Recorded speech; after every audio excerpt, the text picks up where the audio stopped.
नमस्कार दोस्तों, कैसे हैं आप सब? बढ़िया, अलमस्त। आप सबका हार्दिक अभिनंदन, वंदन, खुशामदीद इस फेस टू फेस प्रोग्राम में। मित्रों, कविता, गीत, गज़ल, कहानियाँ ये सब एक कवि ਦੇ ਹੱਥੋਂ ਆਉਂਦੀਆਂ ਨੇ, ਇੱਕ ਕਲਮ ਦੇ ਗਰਭ ਵਿੱਚੋਂ ਨਿਕਲਦੀਆਂ। ਇੱਕ ਕਲਪਨਾ ਤੇ ਇੱਕ ਪਰਿਕਲਪਨਾ ਹੁੰਦੀ ਹੈ ਔਰ ਕਹਿੰਦੇ ਨੇ ਜਿੱਥੇ ਨਹੀਂ ਪਹੁੰਚਿਆ ਰਵੀ ਉੱਥੇ ਪਹੁੰਚ ਗਏ ਨੇ ਕਵੀ। कवि की जो कल्पना होंदी है, कवि की जो परिकल्पना होंदी है, निश्चित तौर पर अपनी आने वाली पीढ़ी के लिए कुछ शब्द, कुछ अर्थ देंदे ने। और अज मैं तुहानू फेस टू फेस प्रोग्राम दे विच मिलाउण जा रहा हाँ पंजाब का ही नहीं बल्कि उन्हां लखां लोकां दे दिलां दा सहजादा ही कह सकता हाँ, जो कला नूं प्यार करते हैं, कलम नूं प्यार करते हैं, शब्दां नूं प्यार करते हैं, कवितावां नूं प्यार करते हैं। जी हाँ, मेरी मुराद है एस मनजीत सुखम। उन्हां दी किताब मेरे हथ विच है और बहुत खूब लिखते ने, बाकमाल लिखते ने। वो लिखते ने पर उन्हां दे मैं कुछ बोलना चाहुंदा हाँ, मैं कुछ कहना चाहुंदा हाँ तुहाडे सारिआं वल्लों कि तैनूं इश्क करना चाहुंदा हाँ मैं, तैनूं इश्क करना चाहुंदा हाँ मैं, हाँ तेरे लिए मरना चाहुंदा हाँ मैं, हर तसीहा जरना चाहुंदा हाँ मैं, तेरा पानी भरना चाहुंदा हाँ मैं, तेरा पानी भरना चाहुंदा हाँ मैं। कुछ शब्द होंदे ने जिन्हां दे हज़ारां अर्थ होंदे ने और कुछ अर्थ होंदे ने जिन्हां लई टुकमे शब्द नहीं होंदे, पर सुखम अपने आप विच एक शब्द है, अपने आप विच एक अर्थ है। शब्दां दे इस जंगल विच गवाचीआं कवितावां नूं इकट्ठा करके कवि जो लकीरां बाहुंदा है उस ते कविता बनती है और गज़ल बनती है, गीत बनते हैं जो अगे जाके समाज का सरनामा बनते हैं। और मैनू खुशी है कि सुखम ने अपने पवित्र भाव के नाल, अपने कलम के नाल, अपने कलम के गर्भ विचों अनेकों अनेक कवितावां नूं, अनेकों अनेक गज़लों नूं जन्म दिता है। जरूरी हुंदा है क्योंकि कुछ लिखना वाकई जरूरी हुंदा है और लिखण लग्यां बंदे की सोच जो हुंदी है वो बड़ी पवित्र हुंदी है, बड़ी भाव हुंदी है। कहंदे ने कि जो वो लिखिया जाता है वो कितों ना कितों उतरदा है, उतरे हुई कल्पना नूं शब्द देने और शब्दां नूं अर्थ देने। तो सुखम दे लई मैं दुआ करदा हाँ कि सुखम हमेशा अच्छा लिखता रहे और तुसीं सब अच्छे लोग पढ़ते रहो। अज मेरे नाल सुखम है और मैं सुखम दे नाल तुहानूं मिलाउणा चाहुंदा हाँ। सुखम, बहुत बहुत welcome face to face program दे विच। हज़ारां दर्शक तुहानूं वेख रहे ने फेस टू फेस दे, जो मेरे मित्र ने वो तुहाडे नाल ने। एक बार तुसीं इन्हां दे रूबरू हो के अपने मुखार बिंदों कुछ कहो। सत श्री अकाल सारे प्यारे दोस्तों नूं। कविता बारे गल होनी है, जिंदगी बारे गल होनी है और सब तो पहला कि एक संजीव शाद नूं मिलना मेरे वास्ते एक कविता नूं मिलना ही है। पहली बार संजीव शाद नूं मिलना, कविता नूं मिलना सी और हर बार जदों भी संजीव शाद नाल मिलिया जाता है एक कविता नूं मिलना हुंदा है। तो जो भी गलबात अगे हुंदी है वो तुहाडे सब दे सामने है। सुखम जी, सब तो पहले तो मैं तुहाडा स्वागत करदा हाँ और जदों मैं तुहानूं मिलदा हाँ तो मैनूं ऐ लगदा जिवें मैं किसी गीत नूं मिलदा होवां। कविता ते गीत दा मिलन भी बहुत जरूरी है और मैं दुआ करदा हुन्ना तुहाडे वर्गे जो शायर ने, जो फनकार ने, कि गज़ल वर्गा घर होवे, कविता वर्गी धी होवे ते गीत वर्गा पुत होवे ते विरासत वर्गा खानदान होवे। और सुखम जी, तुसीं कविता लिखदे हो और कविता जद लिखते हो तो तुहाडे मन दे विच भाव आउंदे ने। एक कविता लिखण दे नाल नाल तुसीं जिवें कि एक माँ अपने पुत नूं जन्म दिंदी है जां अपने धी नूं जन्म दिंदी है, एक सोच हुंदी है। ये पहला विचार जन्म लैंदे ने। तुहाडा किवें विचार जागदा है, तुहाडे मन दे विच किवें आउंदा भी कविता लिखीए? शाह साहब, कविता मेरे वास्ते हमेशा तजर्बियां चों और हादसियां चों उत्पन्न हुई। जिंदगी च जो महसूस करिया, जो हंडाया, जो देखिया, वो जरूरी नहीं होंदा भी सब कुछ अपना ही होवे है ना। अपनी तकलीफ, अपना दुख होवे, वो दूसरिਆਂ ਦੇ भी हुंदे ने। ਤੁਹਾਡੇ ਮੇਰੇ ਰਸਤੇ ਚੋਂ ਲੰਘਦੇ ਆ, ਕਿਸੇ ਦੁਖੀ ਬੰਦੇ ਨੂੰ ਦੇਖਦੇ ਉਹ ਦੁੱਖ ਵੀ ਆਪਣੇ ਹੈ। बिल्कुल बिल्कुल। ਉਹ ਮਹਿਸੂਸ ਨਿਜ ਤੋਂ ਪਰ ਤੱਕ ਜਾਣ ਦਾ ਜੋ ਹੈ ਨਾ, ਉਹੀ ਕਵਿਤਾ ਹੈ। निज तो ਪਰ तक जाण दा रूप ही कविता है। वाह वाह वाह। सुखम जी, अज तक तुसीं किन्नियां किताबां लिख चुके हो? साडे फेसबुक मित्रां नूं तुसीं दसोगे? ਮੇਰੀਆਂ ਹੁਣ ਤੱਕ ਇਕੱਲੇ ਦੀਆਂ ਆਪਣੀਆਂ ਜੋ 3 ਕਿਤਾਬਾਂ ਆਈਆਂ ਹੋਈਆਂ ਨੇ ਜੀ। ਕਬਰ ਦਾ ਫੁੱਲ, ਬਿਖਰੇ ਅਲਫਾਜ਼ ਤੇ ਇੱਕ ਨੋਵਲਟ ਆਇਆ ਸੀ ਮੈਂ ਕੌਣ ਹਾਂ।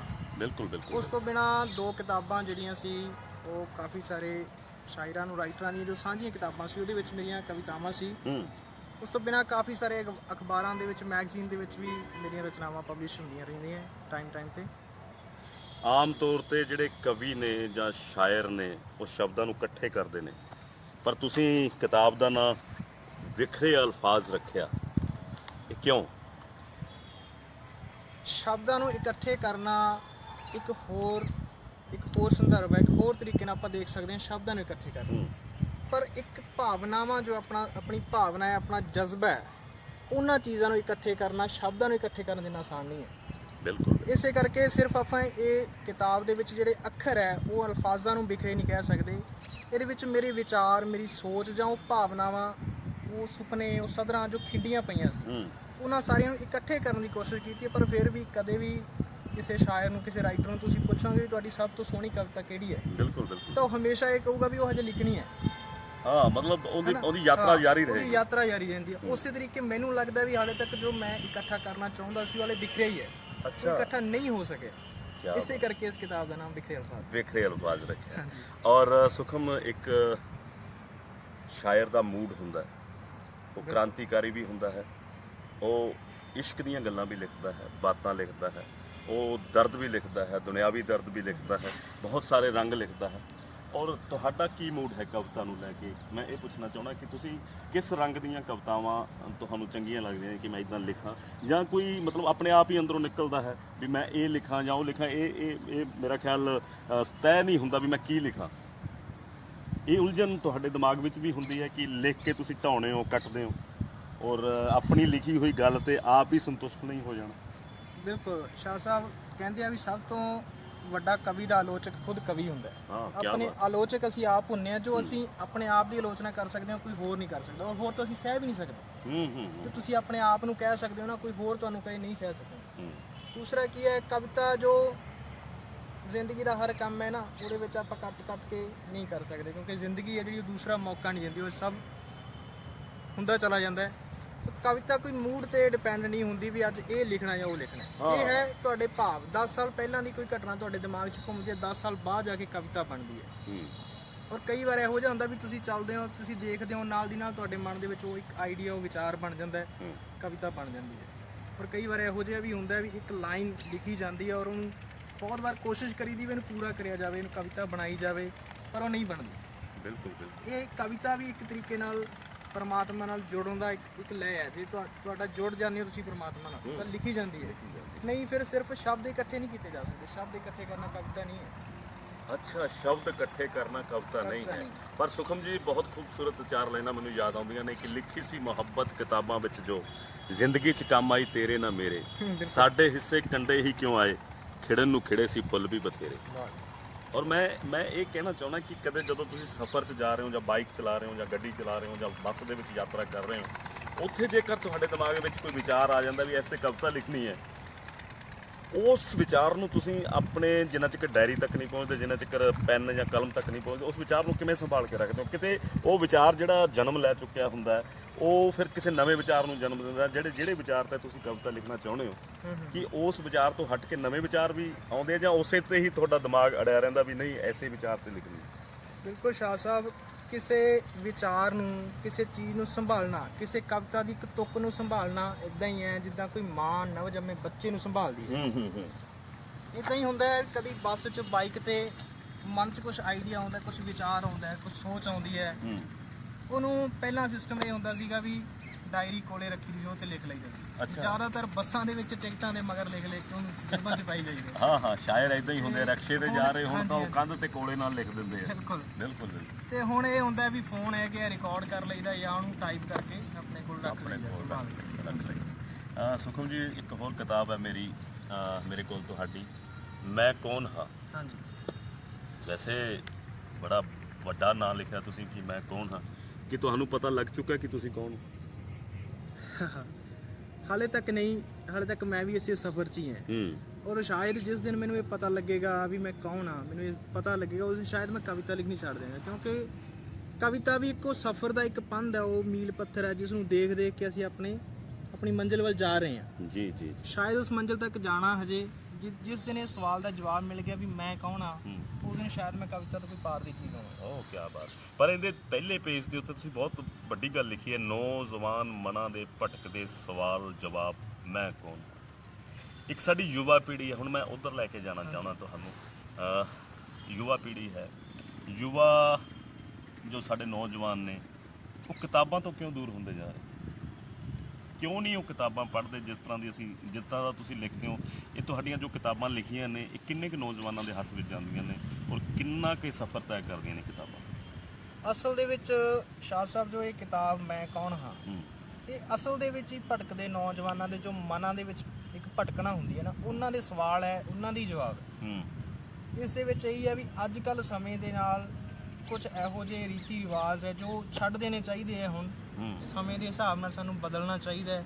ਕੁਝ ਰੀਤੀ ਰਿਵਾਜ ਹੈ, ਕੁਝ ਰਸਮਾਂ ਹੈ, ਕੁਝ ਰੂੜੀਵਾਦ ਸਾਡੇ ਮਨਾਂ ਦੇ ਵਿੱਚ ਹੈ, ਉਹ ਸਮੇਂ ਦੇ ਹਿਸਾਬ ਨਾਲ ਬਦਲਣੀ ਚਾਹੀਦੀ ਹੈ, ਪਰ ਅਸੀਂ ਨਹੀਂ ਬਦਲ ਰਹੇ। ਉਹ ਇੱਜ਼ਤਾਂ ਦੇ ਨਾਮ ਤੇ ਕਤਲ ਕੀਤੇ ਜਾ ਰਹੇ ਹੈ, ਜਾਂ ਕੀ ਹੈ ਔਰਤਾਂ ਨੂੰ ਅਖਬਾਰਾਂ ਦੇ ਵਿੱਚ ਪੇਪਰਾਂ ਦੇ ਵਿੱਚ ਕਹਿਣ ਦੇ ਵਿੱਚ ਅਸੀਂ ਬਰਾਬਰਤਾ ਦਿੱਤੀ ਹੈ, ਪਰ ਉਹ ਸਾਡੀ ਜਿਹੜੀ ਸੋਚ ਹੈ, ਸਾਡਾ ਪੱਧਰ ਹੈ, ਉਹ ਹਮੇਸ਼ਾ ਉੱਥੇ ਹੀ ਰਹਿੰਦਾ ਹੈ, ਉਹ ਨਹੀਂ ਬਦਲਦਾ। ਇਹਦੇ ਵਿੱਚ ਉਹੀ ਮੈਂ ਕੋਸ਼ਿਸ਼ ਕੀਤੀ ਹੈ ਵੀ ਜੋ ਮੇਰੇ ਮਨ ਦੇ ਵਿੱਚ ਜੋ ਸਵਾਲ ਸੀ, ਇੱਕ ਨੌਜਵਾਨ ਹੋਣ ਦੇ ਨਾਤੇ ਮੇਰੇ ਮਨ 'ਚ ਜੋ ਸਵਾਲ ਸੀ, ਇਹਦੇ 'ਚ ਵੀ ਉਹ ਹੈ ਵੀ ਨਿੱਜ ਵਾਲੇ ਨਹੀਂ ਹੈ, ਪਰ ਵਾਲੇ ਹੈ। ਸਾਰੇ ਨੌਜਵਾਨਾਂ ਦੇ ਮਨਾਂ 'ਚ ਉਹੋ ਜਿਹੀ ਸਵਾਲ ਹੈ, ਉਹੀ ਸਵਾਲਾਂ ਨੂੰ ਮੈਂ ਆਪਣੇ ਤਰੀਕੇ ਨਾਲ ਜਵਾਬ ਦੇਣ ਦੀ ਕੋਸ਼ਿਸ਼ ਕੀਤੀ। ਨਹੀਂ, ਯਾਤਰਾ ਜਿਹੜੀ ਤੁਸੀਂ ਸ਼ੁਰੂ ਕੀਤੀ ਹੈ ਕਵਿਤਾ ਲਿਖਣ ਦੀ, ਇੱਕ ਕਵਿਤਾ ਮੈਂ ਇਹ ਪੁੱਛਣਾ ਚਾਹੁੰਦਾ ਕਿ ਹਰ ਬੰਦੇ ਦੇ ਵੱਸ ਵਿੱਚ ਕਿਉਂ ਨਹੀਂ ਕਵਿਤਾ ਲਿਖਣੀ? ਹਰ ਬੰਦਾ ਕਿਉਂ ਨਹੀਂ ਕਵਿਤਾ ਲਿਖਦਾ? क्यों नहीं राइटर बनता है हर बंदा? एक की गल है, वो कहते हैं ना कि जहाँ बात असूलों की हो वहाँ लड़ना जरूरी है, जिंदा हो तो फिर जिंदा नजर आना भी जरूरी है, सलीका ही नहीं है उसे महसूस करने का, जो कहता है खुदा है तो नजर आना भी जरूरी है। मैं ये गल करना चाहना कि तुहाडे अंदर किवें ये गल पैदा हुई कि मैं यार अपनी कविता लिखा, गीत लिखा, गज़ल लिखा? क्यों नहीं सुखम इन्हां गल्लां तो दूर होया जां इन्हां गल्लां दे नेड़े किवें आ गया? देखो, मैं ये सोचता भी संवेदनशीलता का अनुवाद कविता है। संवेदनशीलता का अनुवाद कविता है। जो मनुख संवेदनशील है, संवेदक है, ਜਿਹੜੇ महसूस करते हो सिर्फ अपने दुख ਨੂੰ ਨਹੀਂ, ਤੁਹਾਡੇ ਲੱਗਿਆ ਤੁਹਾਨੂੰ महसूस ਹੁੰਦਾ ਹੈ। ਬਿਲਕੁਲ ਗੱਲ महसूस। बट ਜਦੋਂ ਤੁਸੀਂ ਦੂਸਰੇ ਦਾ महसूस ਕਰਦੇ ਹੋ ਤੁਸੀਂ ਕਵੀ ਬਣਦੇ ਹੋ, ਔਰ ਕਵੀ ਬਣਨ ਵਾਸਤੇ ਕਵਿਤਾ ਲਿਖਣਾ ਜ਼ਰੂਰੀ ਨਹੀਂ ਹੈ ਜੀ। ਜੀ। ਮੈਂ ਇਹ ਸੋਚਦਾ ਵੀ ਕਵੀ ਹੋਣ ਦਾ ਮਤਲਬ ਹੈ ਵੀ ਤੁਸੀਂ ਕਵਿਤਾ ਜੀ ਰਹੇ ਹੋ। ਤੁਸੀਂ ਇੱਕ ਜਾਨਵਰ ਦਾ ਦੁੱਖ ਵੀ ਮਹਿਸੂਸ ਕਰਦੇ ਹੋ, ਇੱਕ ਮਨੁੱਖ ਦਾ ਵੀ, ਇੱਕ ਗਰੀਬ ਦਾ ਵੀ, ਇੱਕ ਅਮੀਰ ਦਾ ਵੀ। ਜਦੋਂ ਸਭ ਦਾ ਦੁੱਖ ਤੁਸੀਂ ਮਹਿਸੂਸ ਕਰਨ ਸਿੱਖ ਗਏ, ਉਦੋਂ ਤੁਸੀਂ ਕਵੀ ਹੋ। ਕਵੀ ਬਣਨ ਵਾਸਤੇ ਅਖਬਾਰਾਂ ਤੇ ਕਾਗਜ਼ਾਂ ਤੇ ਜਿਹੜੇ ਅੱਖਰ ਝਰੀਟਣ ਦਾ ਨਾਮ ਕਵੀ ਨਹੀਂ ਹੋਣਾ। ਕਵੀ ਹੋਣਾ ਸੰਵੇਦਕ ਹੋਣਾ। ਉਹ ਸੰਵੇਦਕ ਜੋ ਹੈ ਉਹ ਪਾਠਕ ਵੀ ਹੋ ਸਕਦਾ। ਉਹ ਪਾਠਕ ਵੀ ਹੋ ਸਕਦਾ ਹੈ। ਪਾਠਕ ਵੀ ਜਿਹੜਾ ਤੁਰਦਾ ਫਿਰਦਾ ਇਨਸਾਨ ਵੀ ਹੋ ਸਕਦਾ। ਪਾਠਕ ਜਿਹੜਾ ਉਹਦੀਆਂ ਜਿਹੜੀਆਂ ਮਨੋ ਦਿਸ਼ਾ ਜਿਹੜੀ ਹੈ ਪਾਠਕ ਦੀ, ਉਹ ਕਿਤੇ ਨਾ ਕਿਤੇ ਤੁਹਾਡੀਆਂ ਕਵਿਤਾਵਾਂ ਵਿੱਚ ਲੱਭਦਾ ਹੈ। ਬਿਲਕੁਲ। ਇੱਕ ਜੋ ਪ੍ਰਸ਼ਨ ਨੇ ਉਹਨਾਂ ਦੇ ਉੱਤਰ ਤੁਹਾਡੀਆਂ ਕਵਿਤਾਵਾਂ ਵਿੱਚ ਲੱਭਦਾ ਹੈ। ਖੈਰ ਇਹ ਬਹੁਤ ਲੰਬਾ ਫਲਸਫਾ ਹੈ ਔਰ ਬਹੁਤ ਵੱਡੀਆਂ ਗੱਲਾਂ ਨੇ। ਸੁਖਮ ਸਾਹਿਬ, ਸਭ ਤੋਂ ਪਹਿਲਾਂ ਤਾਂ ਮੈਂ ਤੁਹਾਨੂੰ ਮੁਬਾਰਕ ਦਿੰਦਾ ਹਾਂ ਕਿ ਤੁਸੀਂ ਕਵਿਤਾ ਲਿਖਦੇ ਹੋ, ਗੀਤ ਲਿਖਦੇ ਹੋ, ਗਜ਼ਲ ਲਿਖਦੇ ਹੋ। ਇਹ ਇੱਕ ਰੱਬ ਦੀ ਦੇਣ ਹੁੰਦੀ ਹੈ, ਇੱਦਾਂ ਕਹਿ ਸਕਦੇ ਹਾਂ ਆਪਾਂ, ਜਾਂ ਤੁਹਾਡਾ ਸੁਭਾਅ ਜੋ ਹੈ ਉਹ ਮਹਿਸੂਸ ਕਰਨ ਦਾ ਹੁੰਦਾ ਹੈ। ਸੁਖਮ ਸਾਹਿਬ, ਗੱਲ ਇਹ ਹੈ ਕਿ ਪੰਜਾਬੀ ਸ਼ਾਇਰੀ ਜੋ ਹੈ, ਪੰਜਾਬੀ ਲੇਖਕ ਜੋ ਨੇ, ਜਿੱਦਾਂ ਹਿੰਦੀ ਦੇ ਮੁਸ਼ਾਇਰੇ ਹੁੰਦੇ ਆ ਵੱਡੇ ਮਤਲਬ ਉਹਨਾਂ ਨੂੰ ਕਮਰਸ਼ੀਅਲਾਈਜ਼ ਰੂਪ ਦੇ ਦਿੱਤਾ ਗਿਆ ਹੈ, ਕਿ ਪੰਜਾਬੀ ਸ਼ਾਇਰੀ ਜਿਹੜੀ ਹੈ ਉਸ ਦੇ ਵੱਡੇ ਮੁਸ਼ਾਇਰੇ ਜਾਂ ਵੱਡੇ ਲੈਵਲ ਦੇ ਜੋ ਪ੍ਰੋਗਰਾਮਸ ਹੁੰਦੇ ਨੇ ਉਹ ਕਿਉਂ ਨਹੀਂ ਹੋ ਰਹੇ, ਜਾਂ ਉੱਥੋਂ ਤੱਕ ਪੰਜਾਬੀ ਸ਼ਾਇਰੀ ਜੋ ਹੈ ਉੱਥੋਂ ਤੱਕ ਕਿਉਂ ਨਹੀਂ ਪਹੁੰਚ ਰਹੀ? ਮੈਂ ਖੁਦ ਇਹ ਮਹਿਸੂਸ ਕਰਦਾ ਹੁੰਦਾ ਜੀ। ਇੱਕ ਪਾਸੇ ਅਸੀਂ ਇਹ ਰੌਲਾ ਪਾਉਣੇ ਆ ਵੀ ਲੱਚਰਤਾ ਤੋਂ ਦੂਰ ਹੋਣਾ ਹੈ, ਬਿਲਕੁਲ, ਦੈਟਸ ਪੁਆਇੰਟ ਇੱਥੇ ਮੈਂ ਆਉਣਾ ਚਾਹੁੰਦਾ। ਹਾਂ, ਦੂਸਰੇ ਪਾਸੇ ਕੀ ਹੈ ਵੀ ਇੱਕ ਕਲਾਕਾਰ ਹੈ, ਉਹ ਇੱਕ ਲੱਚਰ ਗਾਣਾ ਲਿਖਦਾ ਹੈ 3 ਮਿੰਟ ਦਾ, 4 ਮਿੰਟ ਦਾ, ਉਸ ਦੀ ਇੱਕ ਵੀਡੀਓ ਬਣਾਉਂਦਾ, ਉਸ ਤੇ 10-15 ਲੱਖ 20 ਲੱਖ ਰੁਪਇਆ ਲਾਉਂਦਾ, ਉਹਦੀ ਐਡ ਕਰਦਾ, ਲੱਖਾਂ ਰੁਪਏ ਉਸਦੀ ਐਡ ਤੇ ਲਾਉਂਦਾ। ਬਿਲਕੁਲ। ਔਰ ਦੂਸਰੇ ਪਾਸੇ ਇੱਕ ਸੱਚੀ ਸੁੱਚੀ ਕਵਿਤਾ ਲਿਖੀ ਜਾਂਦੀ ਹੈ, ਕਿਸੇ ਔਰਤ ਬਾਰੇ, ਕਿਸੇ ਗਰੀਬ ਬਾਰੇ ਕੁਝ ਲਿਖਿਆ ਜਾਂਦਾ ਜਿਹੜਾ ਸਾਨੂੰ ਸੇਧ ਦਿੰਦਾ ਹੈ, ਜੋ ਸਾਨੂੰ ਅੱਗੇ ਲੈ ਕੇ ਜਾ ਸਕਦਾ ਹੈ। ਉਸ ਚੀਜ਼ ਦਾ ਕੋਈ ਕਮਰਸ਼ੀਅਲਾਈਜੇਸ਼ਨ ਨਹੀਂ। ਹਾਂ, ਉਸ ਚੀਜ਼ ਦਾ ਕੋਈ। ਕਵਿਤਾ ਦੀ ਉਮਰ ਕਿੰਨੀ ਹੈ ਅੱਜ ਕੱਲ੍ਹ? ਕਿੰਨੀ ਹੈ? ਫੇਸਬੁੱਕ ਤੇ ਲਿਖਦਾ ਮੇਰੇ ਵਰਗਾ ਪਾਉਂਦਾ ਹੈ 2 ਘੰਟੇ 4 ਘੰਟੇ, ਵੱਧ ਤੋਂ ਵੱਧ 2-3 ਦਿਨ ਉਸ ਦੀ ਉਮਰ ਹੈ। ਉਸ ਤੋਂ ਬਾਅਦ ਉਹ ਇੱਕ ਇਹੋ ਜਿਹੇ ਤੁਸੀਂ ਕਹ ਲਓ ਡਸਟਬਿਨ 'ਚ ਜਾਂਦੀ ਹੈ ਜਿੱਥੋਂ ਸ਼ਾਇਦ ਹੀ ਕਦੇ ਲੱਭਦੀ ਹੈ। ਹਨਾ? ਕਵਿਤਾ ਦੀ ਉਮਰ ਹੀ ਇੰਨੀ ਹੈ। ਔਰ ਇਹੀ ਕਾਰਨ ਹੈ ਵੀ ਜੋ ਚੀਜ਼ ਦੇਖੋ ਤੁਸੀਂ, ਜੋ ਚੀਜ਼ ਵੱਧ ਦੇਖਣਾ ਚਾਹੁੰਦੇ ਹੋ ਉਹੀ ਤੁਹਾਡੇ ਸਾਹਮਣੇ ਲਿਆਂਦੀ ਜਾਏਗੀ। ਬਿਲਕੁਲ। ਤੁਸੀਂ ਕਵਿਤਾ ਪੜ੍ਹਨਾ ਚਾਹੋਗੇ ਤਾਂ ਇਹ ਨਹੀਂ ਹੈ ਵੀ ਕਵੀ ਨਹੀਂ ਹੈ, ਜੋ ਬਹੁਤ ਵਧੀਆ ਕਵਿਤਾ ਲਿਖੀ ਨਹੀਂ ਜਾ ਰਹੀ, ਬਹੁਤ ਸੋਹਣੀ ਕਵਿਤਾ ਲਿਖੀ ਜਾ ਰਹੀ ਹੈ, ਔਰ ਜ਼ਿੰਦਗੀ ਦੇ ਹਰ ਫਲਸਫੇ ਤੇ, ਹਰ ਜੋ ਤੁਸੀਂ ਕਹਿ ਲਓ ਵੀ ਹਰ ਚੀਜ਼ ਤੇ, ਹਰ ਮੁੱਦੇ ਤੇ ਕਵਿਤਾ ਲਿਖੀ ਜਾ ਰਹੀ ਹੈ, ਪਰ ਉਸ ਨੂੰ ਅੱਗੇ ਨਹੀਂ ਲਿਆਂਦਾ ਜਾ ਰਿਹਾ। ਹਾਂ, ਉਸ ਲਈ ਉਸ ਤਰੀਕੇ ਦੇ ਮੁਸ਼ਾਇਰੇ ਵੀ ਨਹੀਂ ਹੋ ਰਹੇ, ਉਸ ਤਰੀਕੇ ਦਾ ਕੋਈ ਕਮਰਸ਼ੀਅਲਾਈਜੇਸ਼ਨ ਨਹੀਂ ਹੈਗਾ, ਠੀਕ ਹੈ। ਗਾਇਕਾਂ ਨੂੰ ਅੱਗੇ ਲਿਆਉਣ ਵਾਸਤੇ ਵੱਖ-ਵੱਖ ਟੀਵੀ ਸ਼ੋਜ਼ ਕਰਵਾਏ ਜਾ ਰਹੇ, ਪਰ ਕਦੀ ਕਵੀਆਂ ਦਾ ਕੋਈ ਕਵੀ ਸ਼ੋਅ ਹੁੰਦਾ ਨਹੀਂ ਹੁੰਦਾ ਜੀ। ਬਿਲਕੁਲ ਸਹੀ ਗੱਲ ਹੈ। ਹਾਂ, ਇਹੋ ਕਾਰਨ ਹੈ ਜੀ ਕਿ ਲੱਚਰਤਾ ਜਾਂ ਇਦਾਂ ਦੀਆਂ ਚੀਜ਼ਾਂ ਅੱਗੇ ਆ ਰਹੀਆਂ, ਔਰ ਜੋ ਅੱਛੀ ਚੀਜ਼ ਹੈ ਉਹ ਹਮੇਸ਼ਾ ਜਿਵੇਂ ਫੁੱਲ 'ਚ ਖੁਸ਼ਬੂ ਸਮਾਈ ਰਹਿ ਜਾਂਦੀ ਹੈ ਨਾ, ਉਸੇ ਤਰੀਕੇ ਨਾਲ ਖੁਸ਼ ਸਮਾਈ ਰਹਿ ਗਈ। ਨਹੀਂ, ਮੈਂ ਸੁਖਮ ਜੀ ਇਹ ਇਸ ਗੱਲ ਨੂੰ ਇਸ ਤਰ੍ਹਾਂ ਵੀ ਲੈਣਾ ਕਿ ਜੋ ਪੰਜਾਬ ਦੇ ਸ਼ਾਇਰ ਨੇ ਜਾਂ ਜੋ ਸ਼ਾਇਰ ਲੋਕ ਨੇ, ਇਕੱਲੇ ਪੰਜਾਬ ਦੀ ਗੱਲ ਨਹੀਂ ਕਰਦਾ, ਜੋ ਕਵਿਤਾ ਲਿਖਦੇ ਨੇ, ਕਿ ਉਹ ਖੁਦ ਯੁਵਾਵਾਂ ਤੱਕ ਜਾਂਦੇ ਨੇ, ਯੂਥ ਤੱਕ ਜਾਂਦੇ ਨੇ, ਆਪਣੀ ਕਵਿਤਾਵਾਂ ਨੂੰ ਲੈ ਕੇ ਆਪਣੇ ਖੁਦ ਪ੍ਰੋਗਰਾਮ ਅਰੇਂਜ ਕਰਦੇ ਨੇ। ਉਹ ਜਾ ਕੇ ਵੀ ਇੱਕ ਸਕੂਲ ਦੇ ਵਿੱਚ ਚਲੇ ਜਾਣਾ, ਉੱਥੋਂ ਦੇ ਕਲਾਕਾਰਾਂ ਦੇ ਨਾਲ, ਉੱਥੋਂ ਦੇ ਵਿਦਿਆਰਥੀਆਂ ਦੇ ਨਾਲ ਕਵਿਤਾ ਦੀ ਗੱਲ ਕਰਨੀ। ਇੱਥੇ ਦੇਖੋ, ਮੈਂ ਤੁਹਾਡੇ ਨਾਲ ਬਿਲਕੁਲ ਸਹਿਮਤ ਹਾਂ ਜੀ। ਇਹਦੇ ਵਿੱਚ ਕਵੀਆਂ ਦਾ ਜਾਂ ਲਿਖਣ ਵਾਲਿਆਂ ਦਾ ਵੀ ਕਸੂਰ ਹੈ, ਕਿਉਂਕਿ ਅਸੀਂ ਉਸ ਚੀਜ਼ ਨੂੰ ਅੱਗੇ ਨਹੀਂ ਲੈ ਕੇ ਆ ਰਹੇ ਖੁਦ। ਅਸੀਂ ਸੋਚਦੇ ਹਾਂ ਵੀ ਆਪਣੇ ਵਾਸਤੇ ਲਿਖਿਆ, ਆਪਣੇ ਸਕੂਨ ਵਾਸਤੇ ਲਿਖ ਲਿਆ, ਉਹਨੂੰ ਕਾਗਜ਼ 'ਚ ਲਪੇਟ ਲਿਆ, ਰੱਖ ਲਿਆ, ਜਾਂ ਜ਼ਿਆਦਾ ਤੋਂ ਜ਼ਿਆਦਾ ਕਿਤਾਬ ਛਪਵਾਤੀ। ਬਿਲਕੁਲ। ਅਸੀਂ ਉਸ ਚੀਜ਼ ਨੂੰ, ਕਵਿਤਾ ਨੂੰ ਜੀਣਾ ਨਹੀਂ ਸਿੱਖੇ। ਬਸ ਮੈਂ ਪਹਿਲਾਂ ਵੀ ਗੱਲ ਕਰ ਰਿਹਾ ਸੀ, ਕਵੀ ਉਹੀ ਹੈ ਜੋ ਕਵਿਤਾ ਨੂੰ ਜੀਣਾ ਸਿੱਖ ਜੇ। ਅਸੀਂ ਸਿਰਫ ਲਿਖਣਾ ਹੀ ਸਿੱਖ ਰਹੇ ਹਾਂ, ਉਸ ਦੇ ਵੱਖ-ਵੱਖ ਸਾਂਚਿਆਂ 'ਚ, ਉਸ ਦੀਆਂ ਬਹਿਰਾਂ 'ਚ, ਉਸ ਦੇ ਛੰਦਾਂ ਬੱਧਾਂ 'ਚ ਉਲਝੇ ਰਹਿੰਦੇ ਹਾਂ, ਉਸ ਚੀਜ਼ ਨੂੰ ਜੀਣਾ ਨਹੀਂ ਸਿੱਖਦੇ। ਤਾਂ ਕਰਕੇ ਕਵਿਤਾ ਪਿੱਛੇ, ਔਰ ਅਸੀਂ ਕਵਿਤਾ ਨੂੰ ਅੱਗੇ ਲੈ ਕੇ ਜਾ ਨਹੀਂ ਰਹੇ। ਅਸੀਂ ਆਪਣੀ ਜੋ ਗੱਲ ਹੈ ਉਹ ਸਿਰਫ ਕਿਤਾਬਾਂ ਤੱਕ, ਫੇਸਬੁੱਕ ਤੱਕ ਹੀ ਜ਼ਿਆਦਾ ਸੀਮਤ ਰੱਖੀ ਹੋਈ ਹੈ। ਉਹ ਲੋਕਾਂ ਦੇ ਵਿੱਚ ਵਿਚਰਨ ਦੀ ਅਸੀਂ ਕੋਸ਼ਿਸ਼ ਨਹੀਂ ਕਰਦੇ। ਨਹੀਂ, ਕੋਸ਼ਿਸ਼ ਇਹਨੂੰ ਜਾਰੀ ਰੱਖਣੀ ਚਾਹੀਦੀ, ਔਰ ਬਹੁਤ ਸਾਰੇ ਲੋਕ ਇਹਦੀ ਕੋਸ਼ਿਸ਼ ਕਰ ਵੀ ਰਹੇ ਨੇ। ਹੁਣ ਲੁਧਿਆਣਾ ਦੇ ਵਿੱਚ ਕਵਿਤਾ ਕੁੰਭ ਹੋਇਆ, ਉਸ ਦੀ ਚਰਚਾ ਬੜੇ ਦੂਰ ਤੱਕ ਹੋਈ। ਅੱਛੀ ਗੱਲ ਹੈ, ਜਿੰਨੇ ਵੀ ਕਵੀ ਆਏ ਉਹਨਾਂ ਨੇ ਆਪਣੀ ਕਵਿਤਾ ਲਿਖੀ, ਔਰ ਫੇਸਬੁੱਕ ਦੇ ਰਾਹੀਂ, WhatsApp ਦੇ ਰਾਹੀਂ ਉਹ ਚੱਲਿਆ।